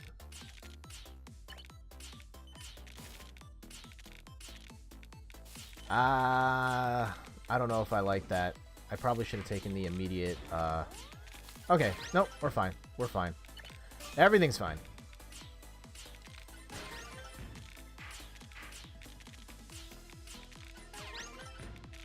Alright, we good. We're laughing.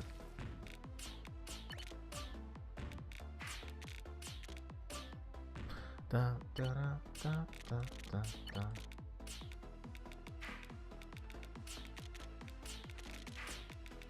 So yeah, what other systems did you mention up there? There was GameCube you talked about. GameCube was great. I remember growing up at the time, like, a lot of people did not give the GameCube the time of day. In the beginning of the game, you choose what kind of dinosaur you want. You can choose between raptors, T-Rex, Trikes, or Stegos. Okay. And do you, like, fight? Is it an adventure game? Is it a platformer? Is it like Mortal Kombat with dinosaurs? Or Primal Rage, I guess?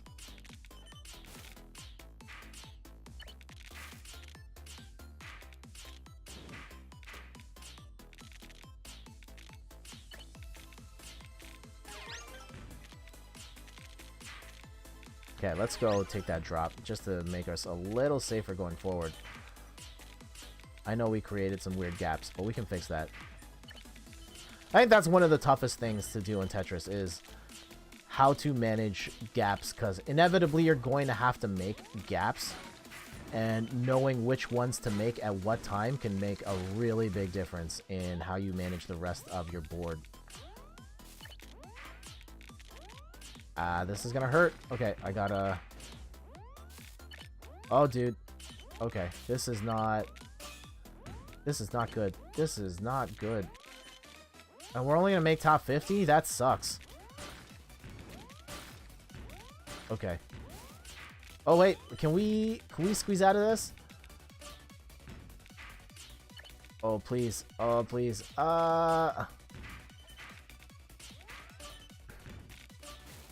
Okay, we can do this. We can do this. Oh man.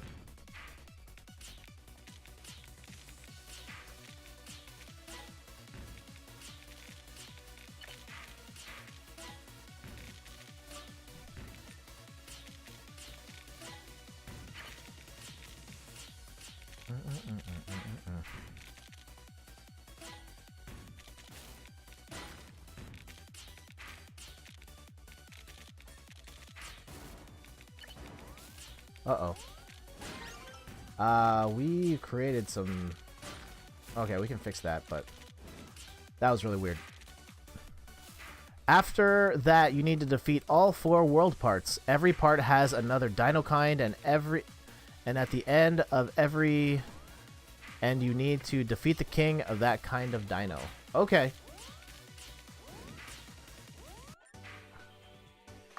Top 20. I'm okay with that. Like, we should have died way earlier, and we snuck out.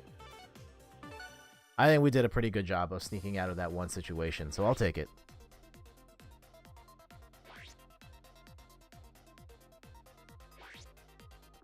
Oh, the thing I was going to show you. Here, let me quit out of this.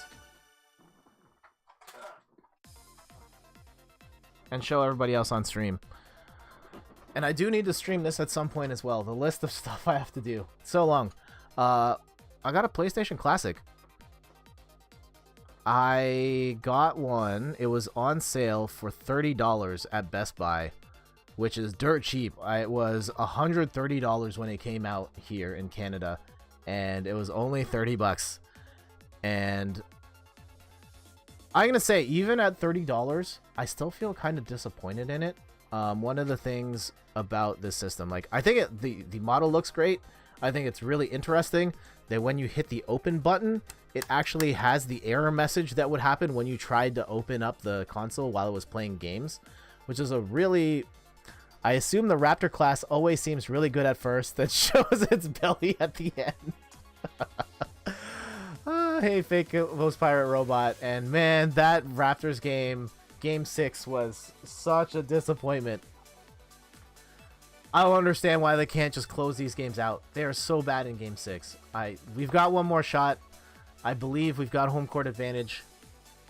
I'm hopeful. Fingers crossed. Oh my god, I can buy that as well for 40 euros. Yeah, this thing got marked down a lot. I'm holding it upside down. My thoughts on it? Oh. I'm already stress eating. Yeah, I don't blame you. I think there is a dark time. There is a darkest timeline if the Raptors lose this game where everything gets blown up. I don't think it's as dire as last year. Well, I guess it could be if Kawhi leaves, but it could be way worse. And it all comes down to this one game.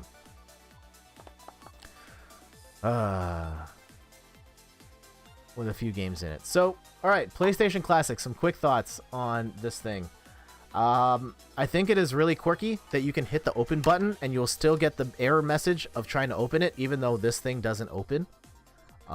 One thing, I gotta go now, so yeah, it was a lot of fun. Much luck. Thank you so much, Frisco, for hanging out with me. I really enjoyed the conversation. You enjoy the rest of your weekend, and I hope to see you soon. Later!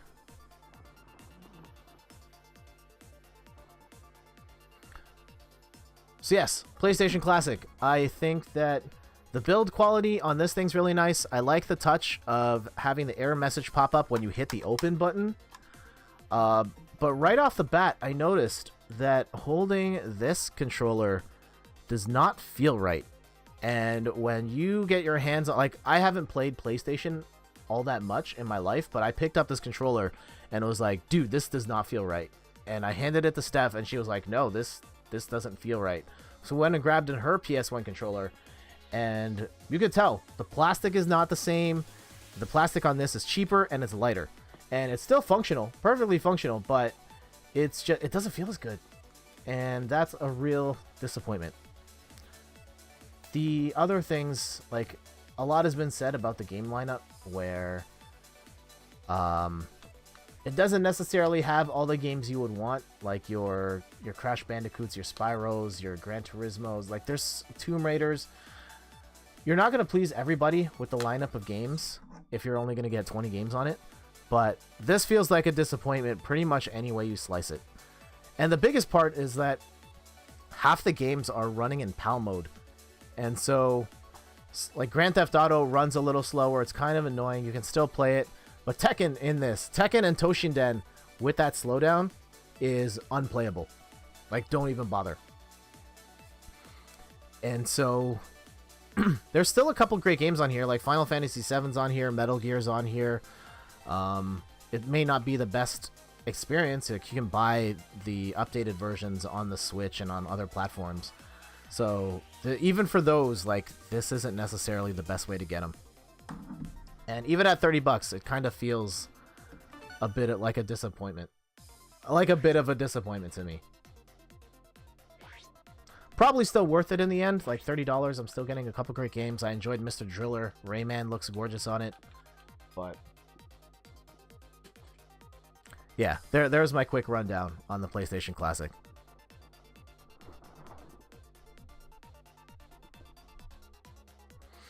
So yeah, Fake, how you been?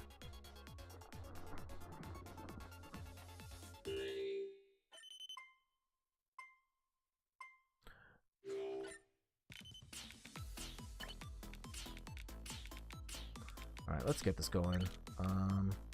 Yeah, let's go try and set up a T-Spin here.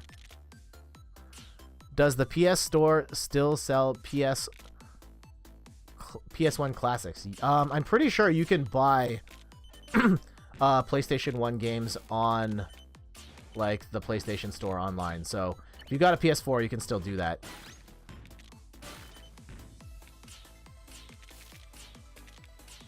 Oh, geez, that was a terrible drop. Oh, that was another terrible drop. Jeez, what am I doing? I need to get my head in the game. Because we might die, like, right here. And that would be embarrassing. Actually, we're probably going to die, like, right here. Okay, clean this up. Can we pull off another master escape? Was I sandbagging this whole time?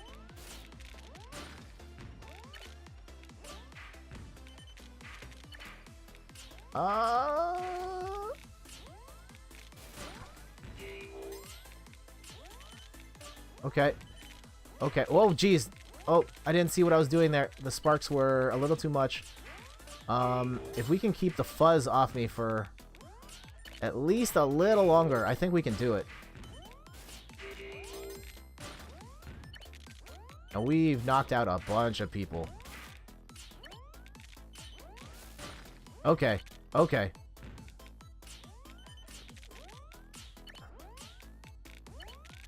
I think we got it. Woo! Oh, man. Oh. That was nuts. I swear I did not mean to do that.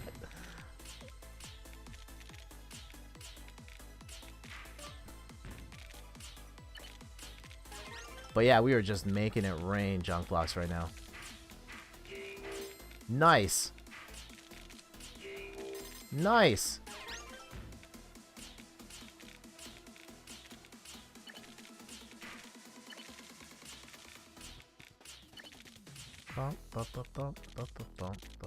Can we create a T-spin scenario here? Yeah, we can do that. Okay. Let's try and get a T-spin double going.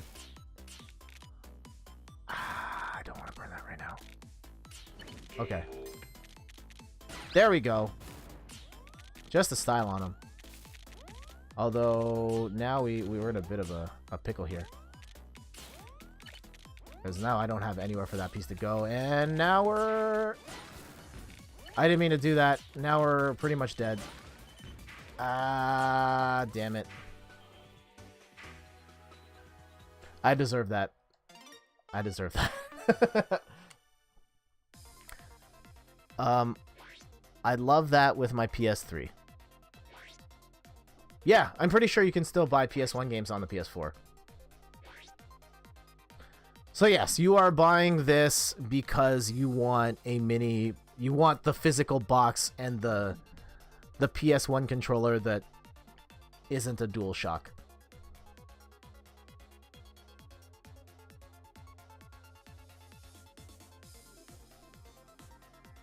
Okay, we'll do a couple more games.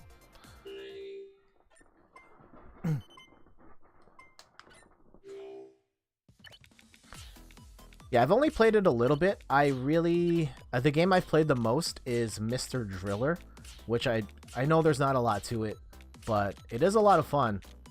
And Steph and I were testing it out the other night, and we're just trying out like quick games to get a feel for what the system is like. So Mr. Driller was one of those games, and that was neat. We played a little bit of Rayman, which is a lot harder than I thought it would be. I only had the shareware version on my PC when I still played games on PC, and I thought it was cool. It was a game I always wanted to play in full, and now that I have the full version, it's really hard, dude. I had no idea.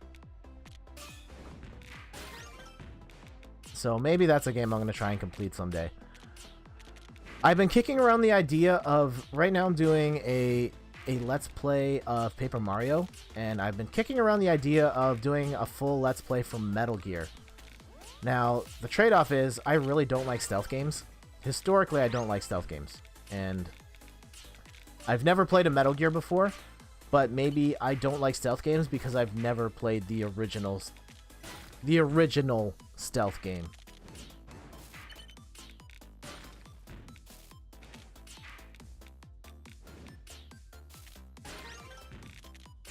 Oh, dude, what am I...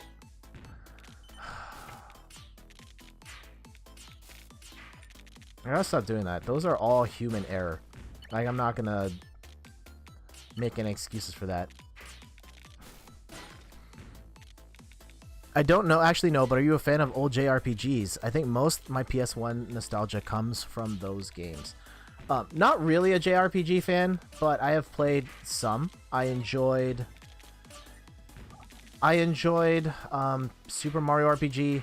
I played a little bit of Final Fantasy III when it came out on the SNES Classic, and I liked the bit I played of that. I do have Final Fantasy VII on this thing, so it's something I probably should check out at some point. Oh, the trailer for the updated Final Fantasy VII hit yesterday. Did you get a chance to see it?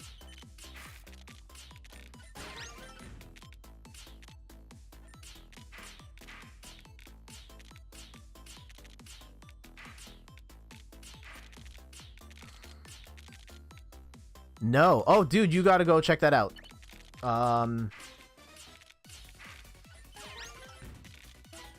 Like, as someone who hasn't played Final Fantasy VII, I saw that and went, oh, that looks really cool. I would play that. Matt from Boss Rush, he brought it up in the group chat, and he was disappointed that he thought the voice acting performances were not great. But I thought it was within the acceptable level of anime cheese.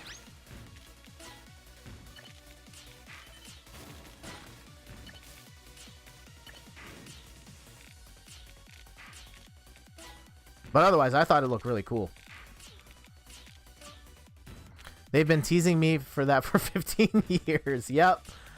But they actually showed some gameplay, and I thought it looked dope.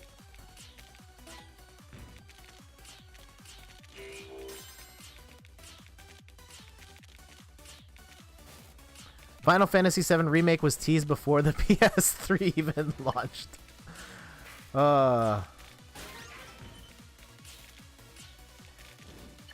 Yeah, Sony at times, they have a bad habit of announcing stuff way too early. I think these last few E3s have been really weak for them because they showed their hand way too soon. And a lot of those games, like Days Gone, only came out just now, and that's a game they've been showing at E3 for years. The Last of Us 2 is one they've... Oh no, I needed that piece really badly. Like, we still don't have that yet, and they've been teasing that for years. The Last Guardian, of course, we waited for like a decade for that game to come out.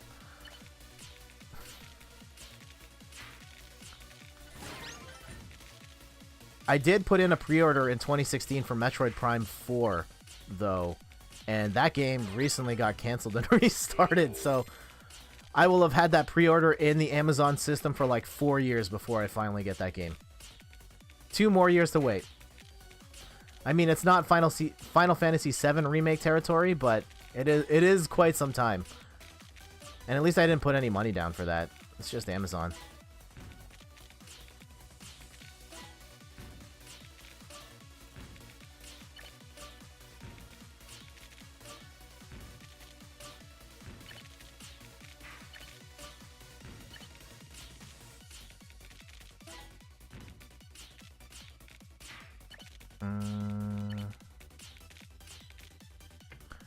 We could probably talk in more detail, but I think the industry is struggling as a whole to keep up dev pace.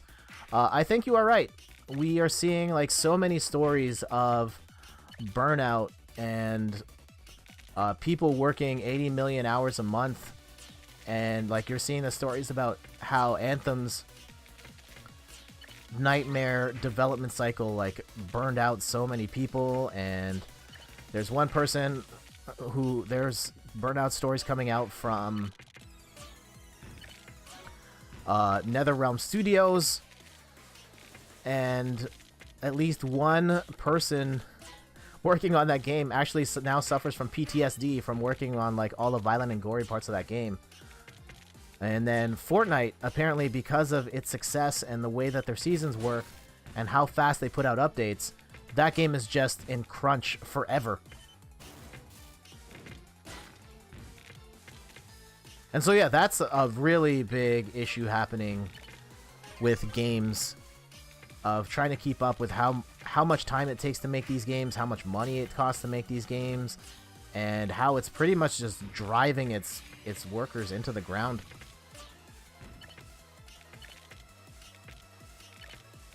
And I think, I really hope we get to a point where I think the people that work on these games can live more of a semblance of a regular lifestyle. Fortnite has an absolutely massive team, though. This is true, but I've heard they've had some issues with staffing and people in crunch all the time, and they happen to have a issue where I was listening to a podcast about this, where they let go most of their human QA team because they were going to do they're moving into automation, and then Fortnite became big and they really struggled to test stuff in a timely manner when they hadn't had the automated process fully ironed out yet, so they've just had to staff up, and oh, that was a bad move. They've been struggling to staff back up the human side to keep up with the workload.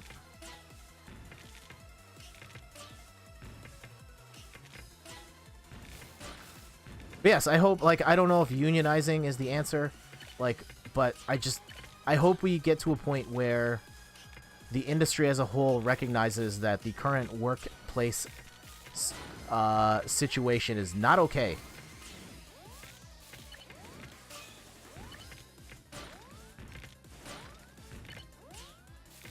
No.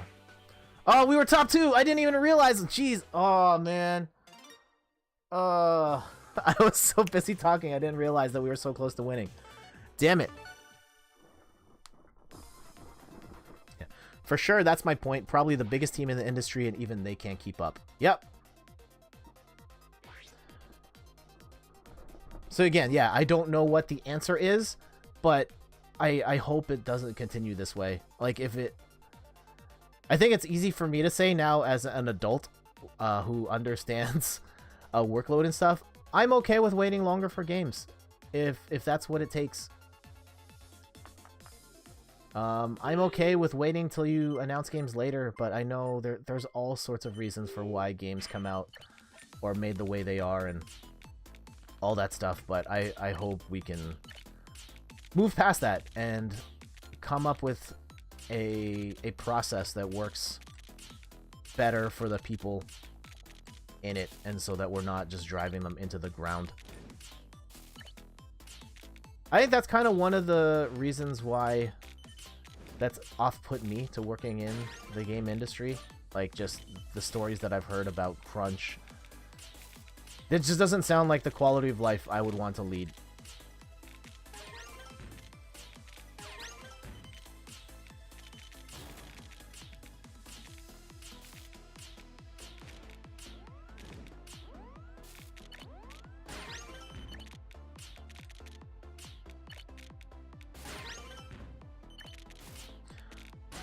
Though it does remind me, I've read some stories like Reggie Fils-Aimé from Nintendo, who I guess was the CEO of Nintendo of America, talked about their workflow process, and they discuss like they go out of their way to minimize crunch as much as possible, and they talked about it. And I think between Satoru Iwata and Reggie specifically said that we schedule our projects in such a way that if we need extra resources, we hire extra people so that people can maintain a more decent work-life balance. And I know Iwata in particular, there was a quote about financials, and oftentimes we see these news stories about game publishers that when the game gets completed, they let everybody go, or they let people go, or the game doesn't sell as well and they let people go. And someone asked him, like, why doesn't Nintendo do that? And he specifically said, like, we want the best people working on, like, their best work, and we feel like if our employees feel like they're one miss away from losing their jobs, they're not going to make the best work because they're concentrating on other factors besides making the best game possible. I thought that was a really interesting insight about why you don't hear stories about massive layoffs at Nintendo or anything like that, and how they're able to maintain a high quality for their games, and they sell really well, and you don't hear as many stories about crazy burnout at Nintendo or anything. But then also, they're also super secretive, so maybe there's other stuff behind the scenes that we don't know about.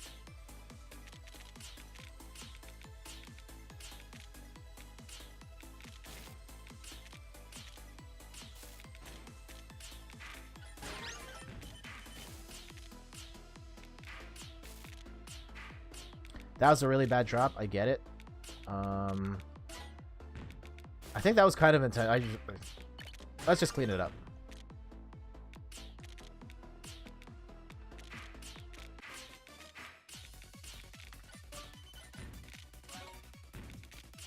Oh, that was just a human error. Okay, we can fix it. We can fix it. Hey, Randy. Good morning. Thanks for dropping by. We're going to be around for a few more minutes, and then we're going to close it out. I know I'm seeing you later tonight, and I'm excited for that.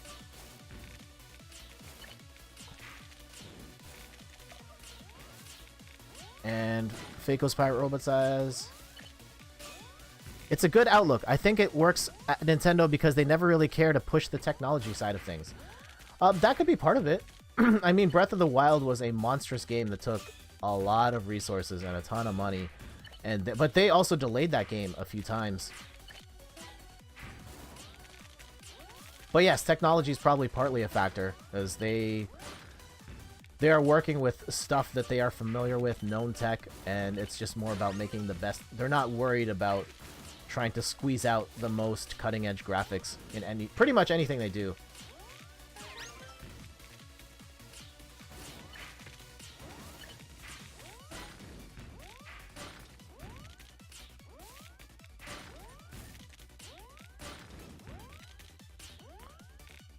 So yeah, Randy, how you doing this morning? Let's try and get this escape. We're done. We're done. Oh, wait! Now, had I put the block in another spot, we wouldn't have been done. Doing well. I was just taking photos of cherry blossoms. Awesome.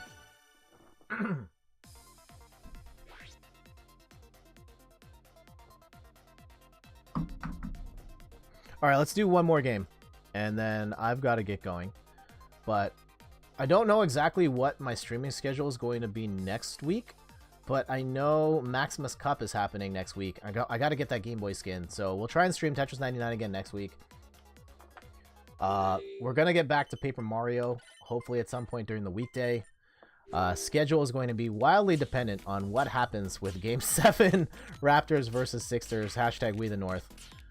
If they win, it's going to be touch and go for the next little while. If they lose, we'll go back to our regularly scheduled program, and I'll try and get back to doing 2 weeknights a week.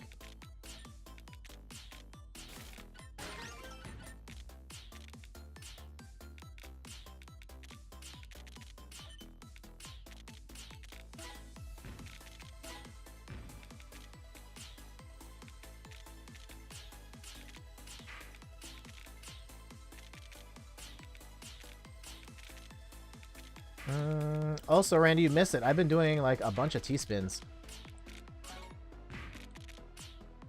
I'm not good at them. I can do them though.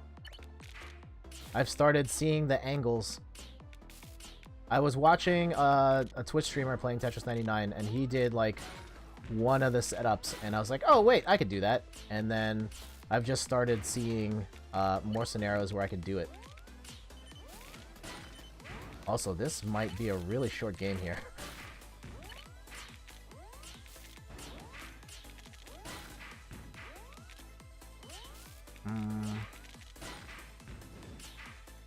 Okay, there we go. Do we got the lane? Yay! Yeah, I'm still not good. I think my big challenge is like I see an opportunity to T-spin, and I go out of my way to T-spin, even if it's not the best move in that exact moment. It's more like, okay, I know I can T-spin here, so let's do it, versus it's the right Tetris play at the moment. But I think that'll come with time.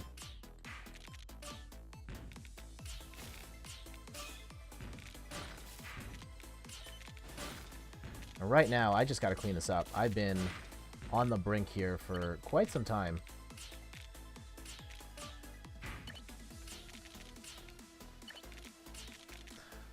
Yeah, I told you could do it. Yeah, that's messed up. That's what messed me up a bunch too.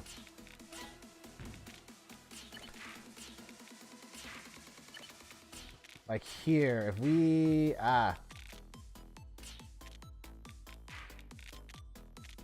If I did... No, that's not going to work. We'll do it another time. I'll find the lane.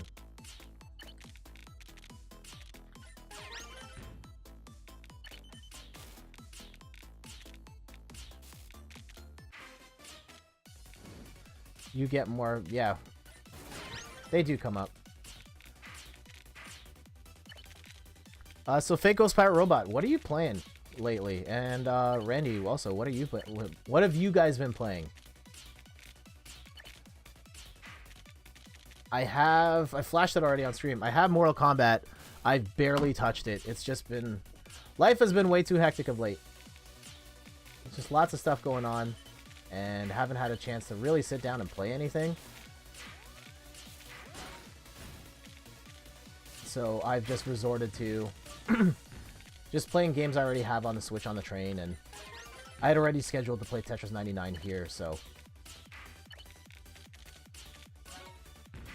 that's what's going on. This has been a really messy game. I know I'm surprised we have skated along as far as we have.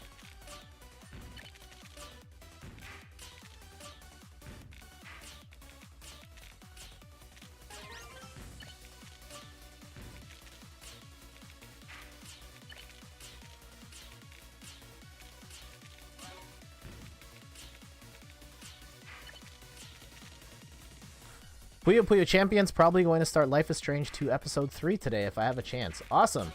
I have not played any of those Life is Strange episodes. I think I'm going to wait for the whole thing to finish, and then I can just get the whole thing in one set and play it in like a week. Or wait till they go on sale.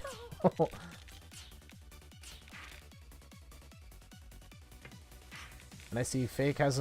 My kids are getting more interested in games, so some Adventure Time, Lego games, and old 16-bit games on the emulator. Awesome. I have not played any Adventure Time. I'm not really familiar with Adventure Time at all. But I know that that was/is a popular franchise. There we go. We got the T-spin setup going.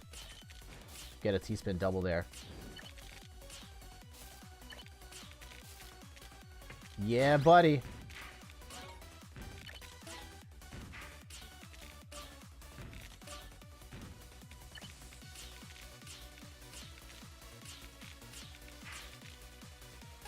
It's a great cartoon and a terrible game. As licensed games tend to be. I mean,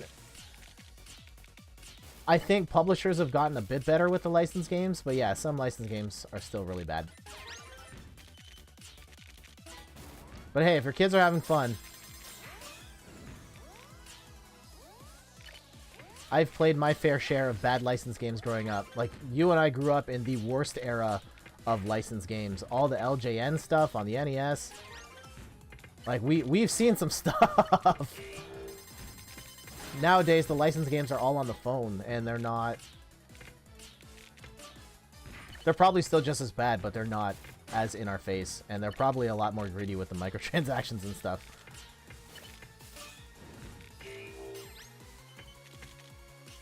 That was a really terrible drop. Uh-oh.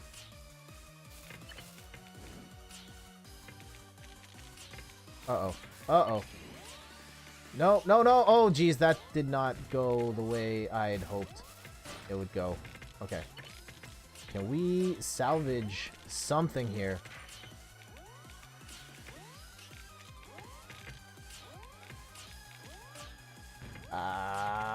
Come on. Oh, no, this is bad. This is... Oh, man. We're top 2!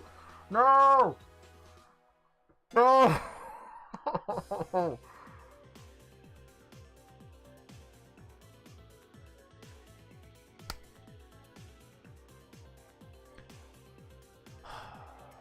But it's a bright and shiny kid-friendly romp. It's funny because the Disney licensed games were so good back then. Everything else was junk. Yeah, Disney made some great stuff with Capcom and like DuckTales, Chip 'n Dale's Rescue Rangers, and all that.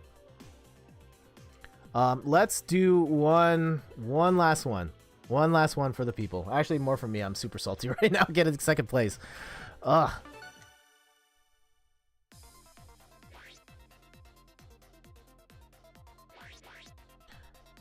And so again, yeah, streaming schedule TBD. Maybe we can come on tomorrow. Maybe I'll do some Overwatch tomorrow morning. It might be super early, but yeah, maybe we'll do some of that. It depends. It's Mother's Day. Oh, Randy, what is the plan for... I should talk to Mom about that. I'm not available for dinner, but I will be available for, like, during the day, like lunch.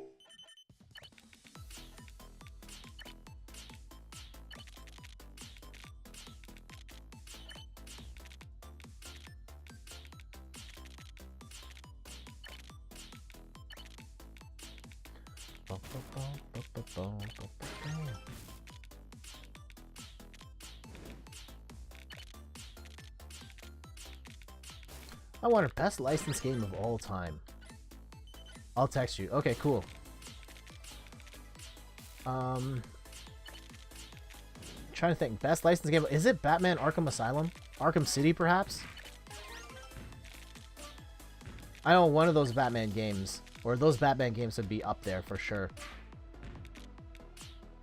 Because, yeah, Arkham was fantastic. The first two games, I didn't like Arkham Origins at all. I played a little bit of that and was like, oh, this feels like off-brand Batman. I'm not into it at all. And then Arkham Knight, I was pretty disappointed in it. It was better than Origins, but there was so much Batmobile in it, and it felt so forced. And it just wasn't as fun.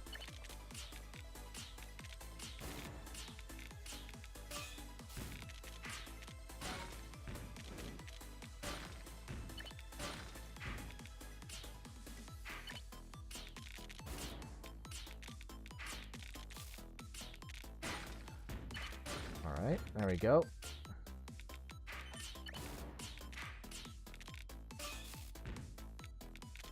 Alright, we're gonna get smacked here really hard. There we go.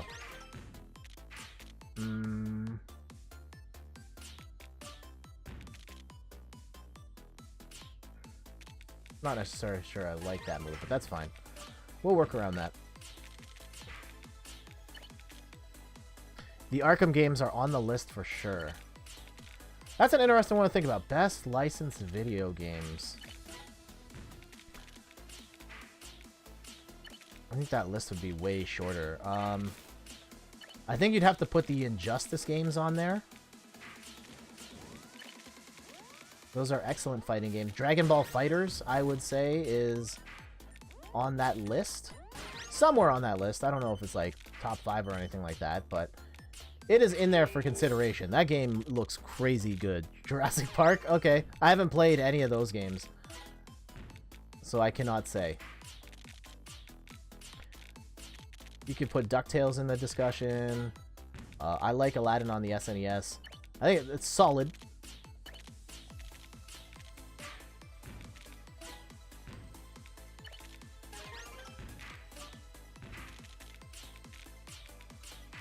Yeah, that's a good one. I'm gonna have to think about that. I think that's a really good blog post. I should write that down. We can talk about it. Ooh, I see a potential T-spin setup. If we can... No, we can... No, it's not. No, it's not a T-spin setup at all. Now? No. Genesis Jurassic Park has some crazy mechanics for the day. Okay. Yeah, I didn't have a Sega Genesis, so I've never really... I played some Genesis, like my cousins had it, and I played whatever they had, but they're not really into games. So I played like Sonic the Hedgehog and NHL 94 on the Sega Genesis, mostly. Though the Sega Genesis Mini is coming out, and that's, I think, 40 games with 2 controllers for $100. I'm considering it. I think the difference with the Sega Genesis versus the other ones is like the Sega Genesis games have been emulated so many times, and you can buy those games in multiple forms, like emulated multiple forms on the Nintendo Switch right now. You can buy a... or any platform for that matter. You can buy like just a straight up port of like the Sega Ages version of Sonic the Hedgehog, or you can buy it as part of a collection. And so I don't know if I really need the box, like the mini Genesis with that controller, but it'd be interesting, especially now that I have multiples of these. I've got the NES and the SNES and the PlayStation. Do I just want to complete the cycle? Complete the collection of mini consoles?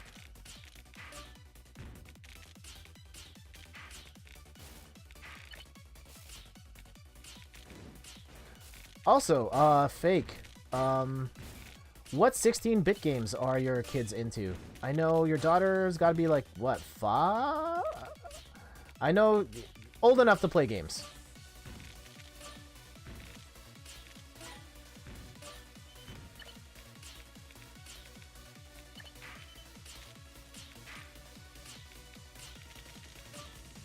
There we go. Slip that through.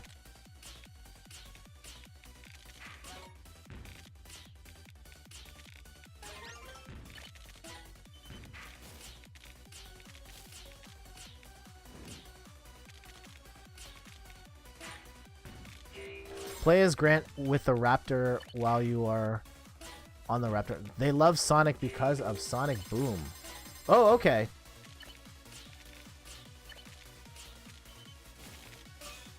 Yeah, 16-bit Sonic. If they're going to play any of the Sonic games, 16-bit Sonic is a great place.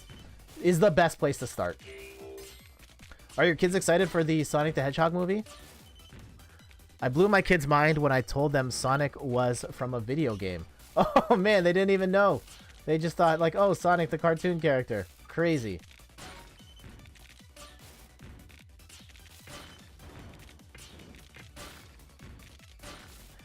It's actually funny. There's, this is a recent story. I think it was either on the TV or we were listening to Sirius XM radio, and the Sound of Music was on. Okay, it was on TV. The Sound of Music was on TV at my mother-in-law's house, and there's a line in one of the songs And I freaked out. I was like, oh my god, I recognize that song from that line from somewhere else. And Steph was like, wait, where do you recognize it from? And I was like, dude, Chim Chimney Chim Chim Cheree, I know from the song Method Man by the Wu-Tang Clan. And she's like, wait, you know that song from the Wu-Tang, but you don't know it from The Sound of Music? And I was like, I've never seen The Sound of Music. And so I just thought it was a thing that Method Man said. Yeah, you learn something new every day.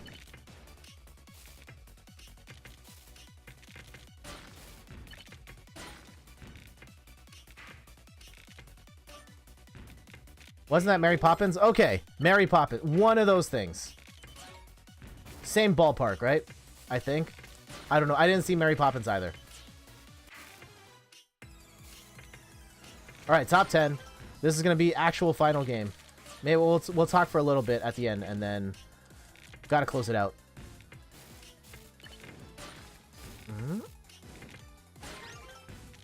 Okay.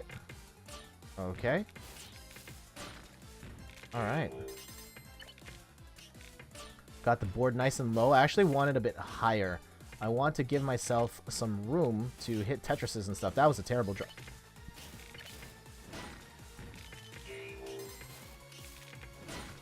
Yeah, I find that you don't actually want your stack to be, like, at the ground floor, because if you have no stack, you have no opportunity to attack. So you kind of have to find the right balance of keeping at least some blocks on the screen.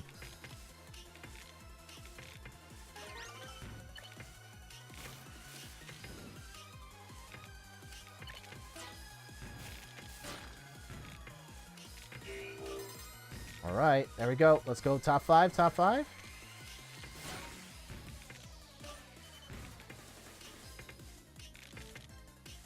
There we go. We'll do that so we can do this. Alright, volatile situation. This could fall apart at any second. Oh, geez. Just like that.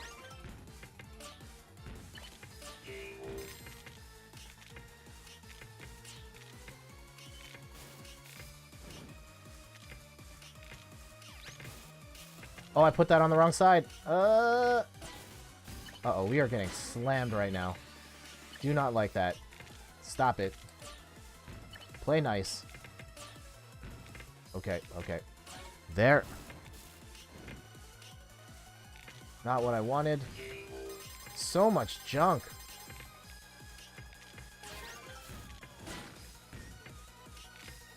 I don't like that I cut myself off there.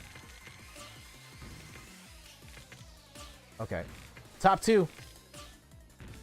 I like it. I like it. Oh, jeez. Oh. Oh, this is not... Okay. Oh, no! No! No, no, no, no, no. Okay.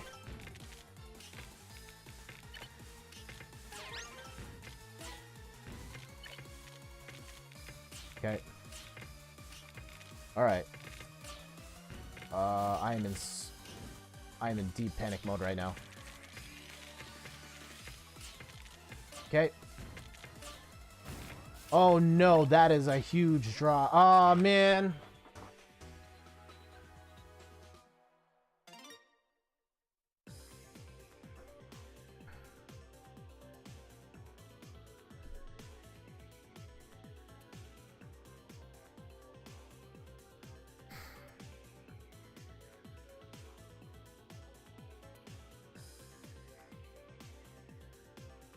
That sucks. That sucks. Oh, man.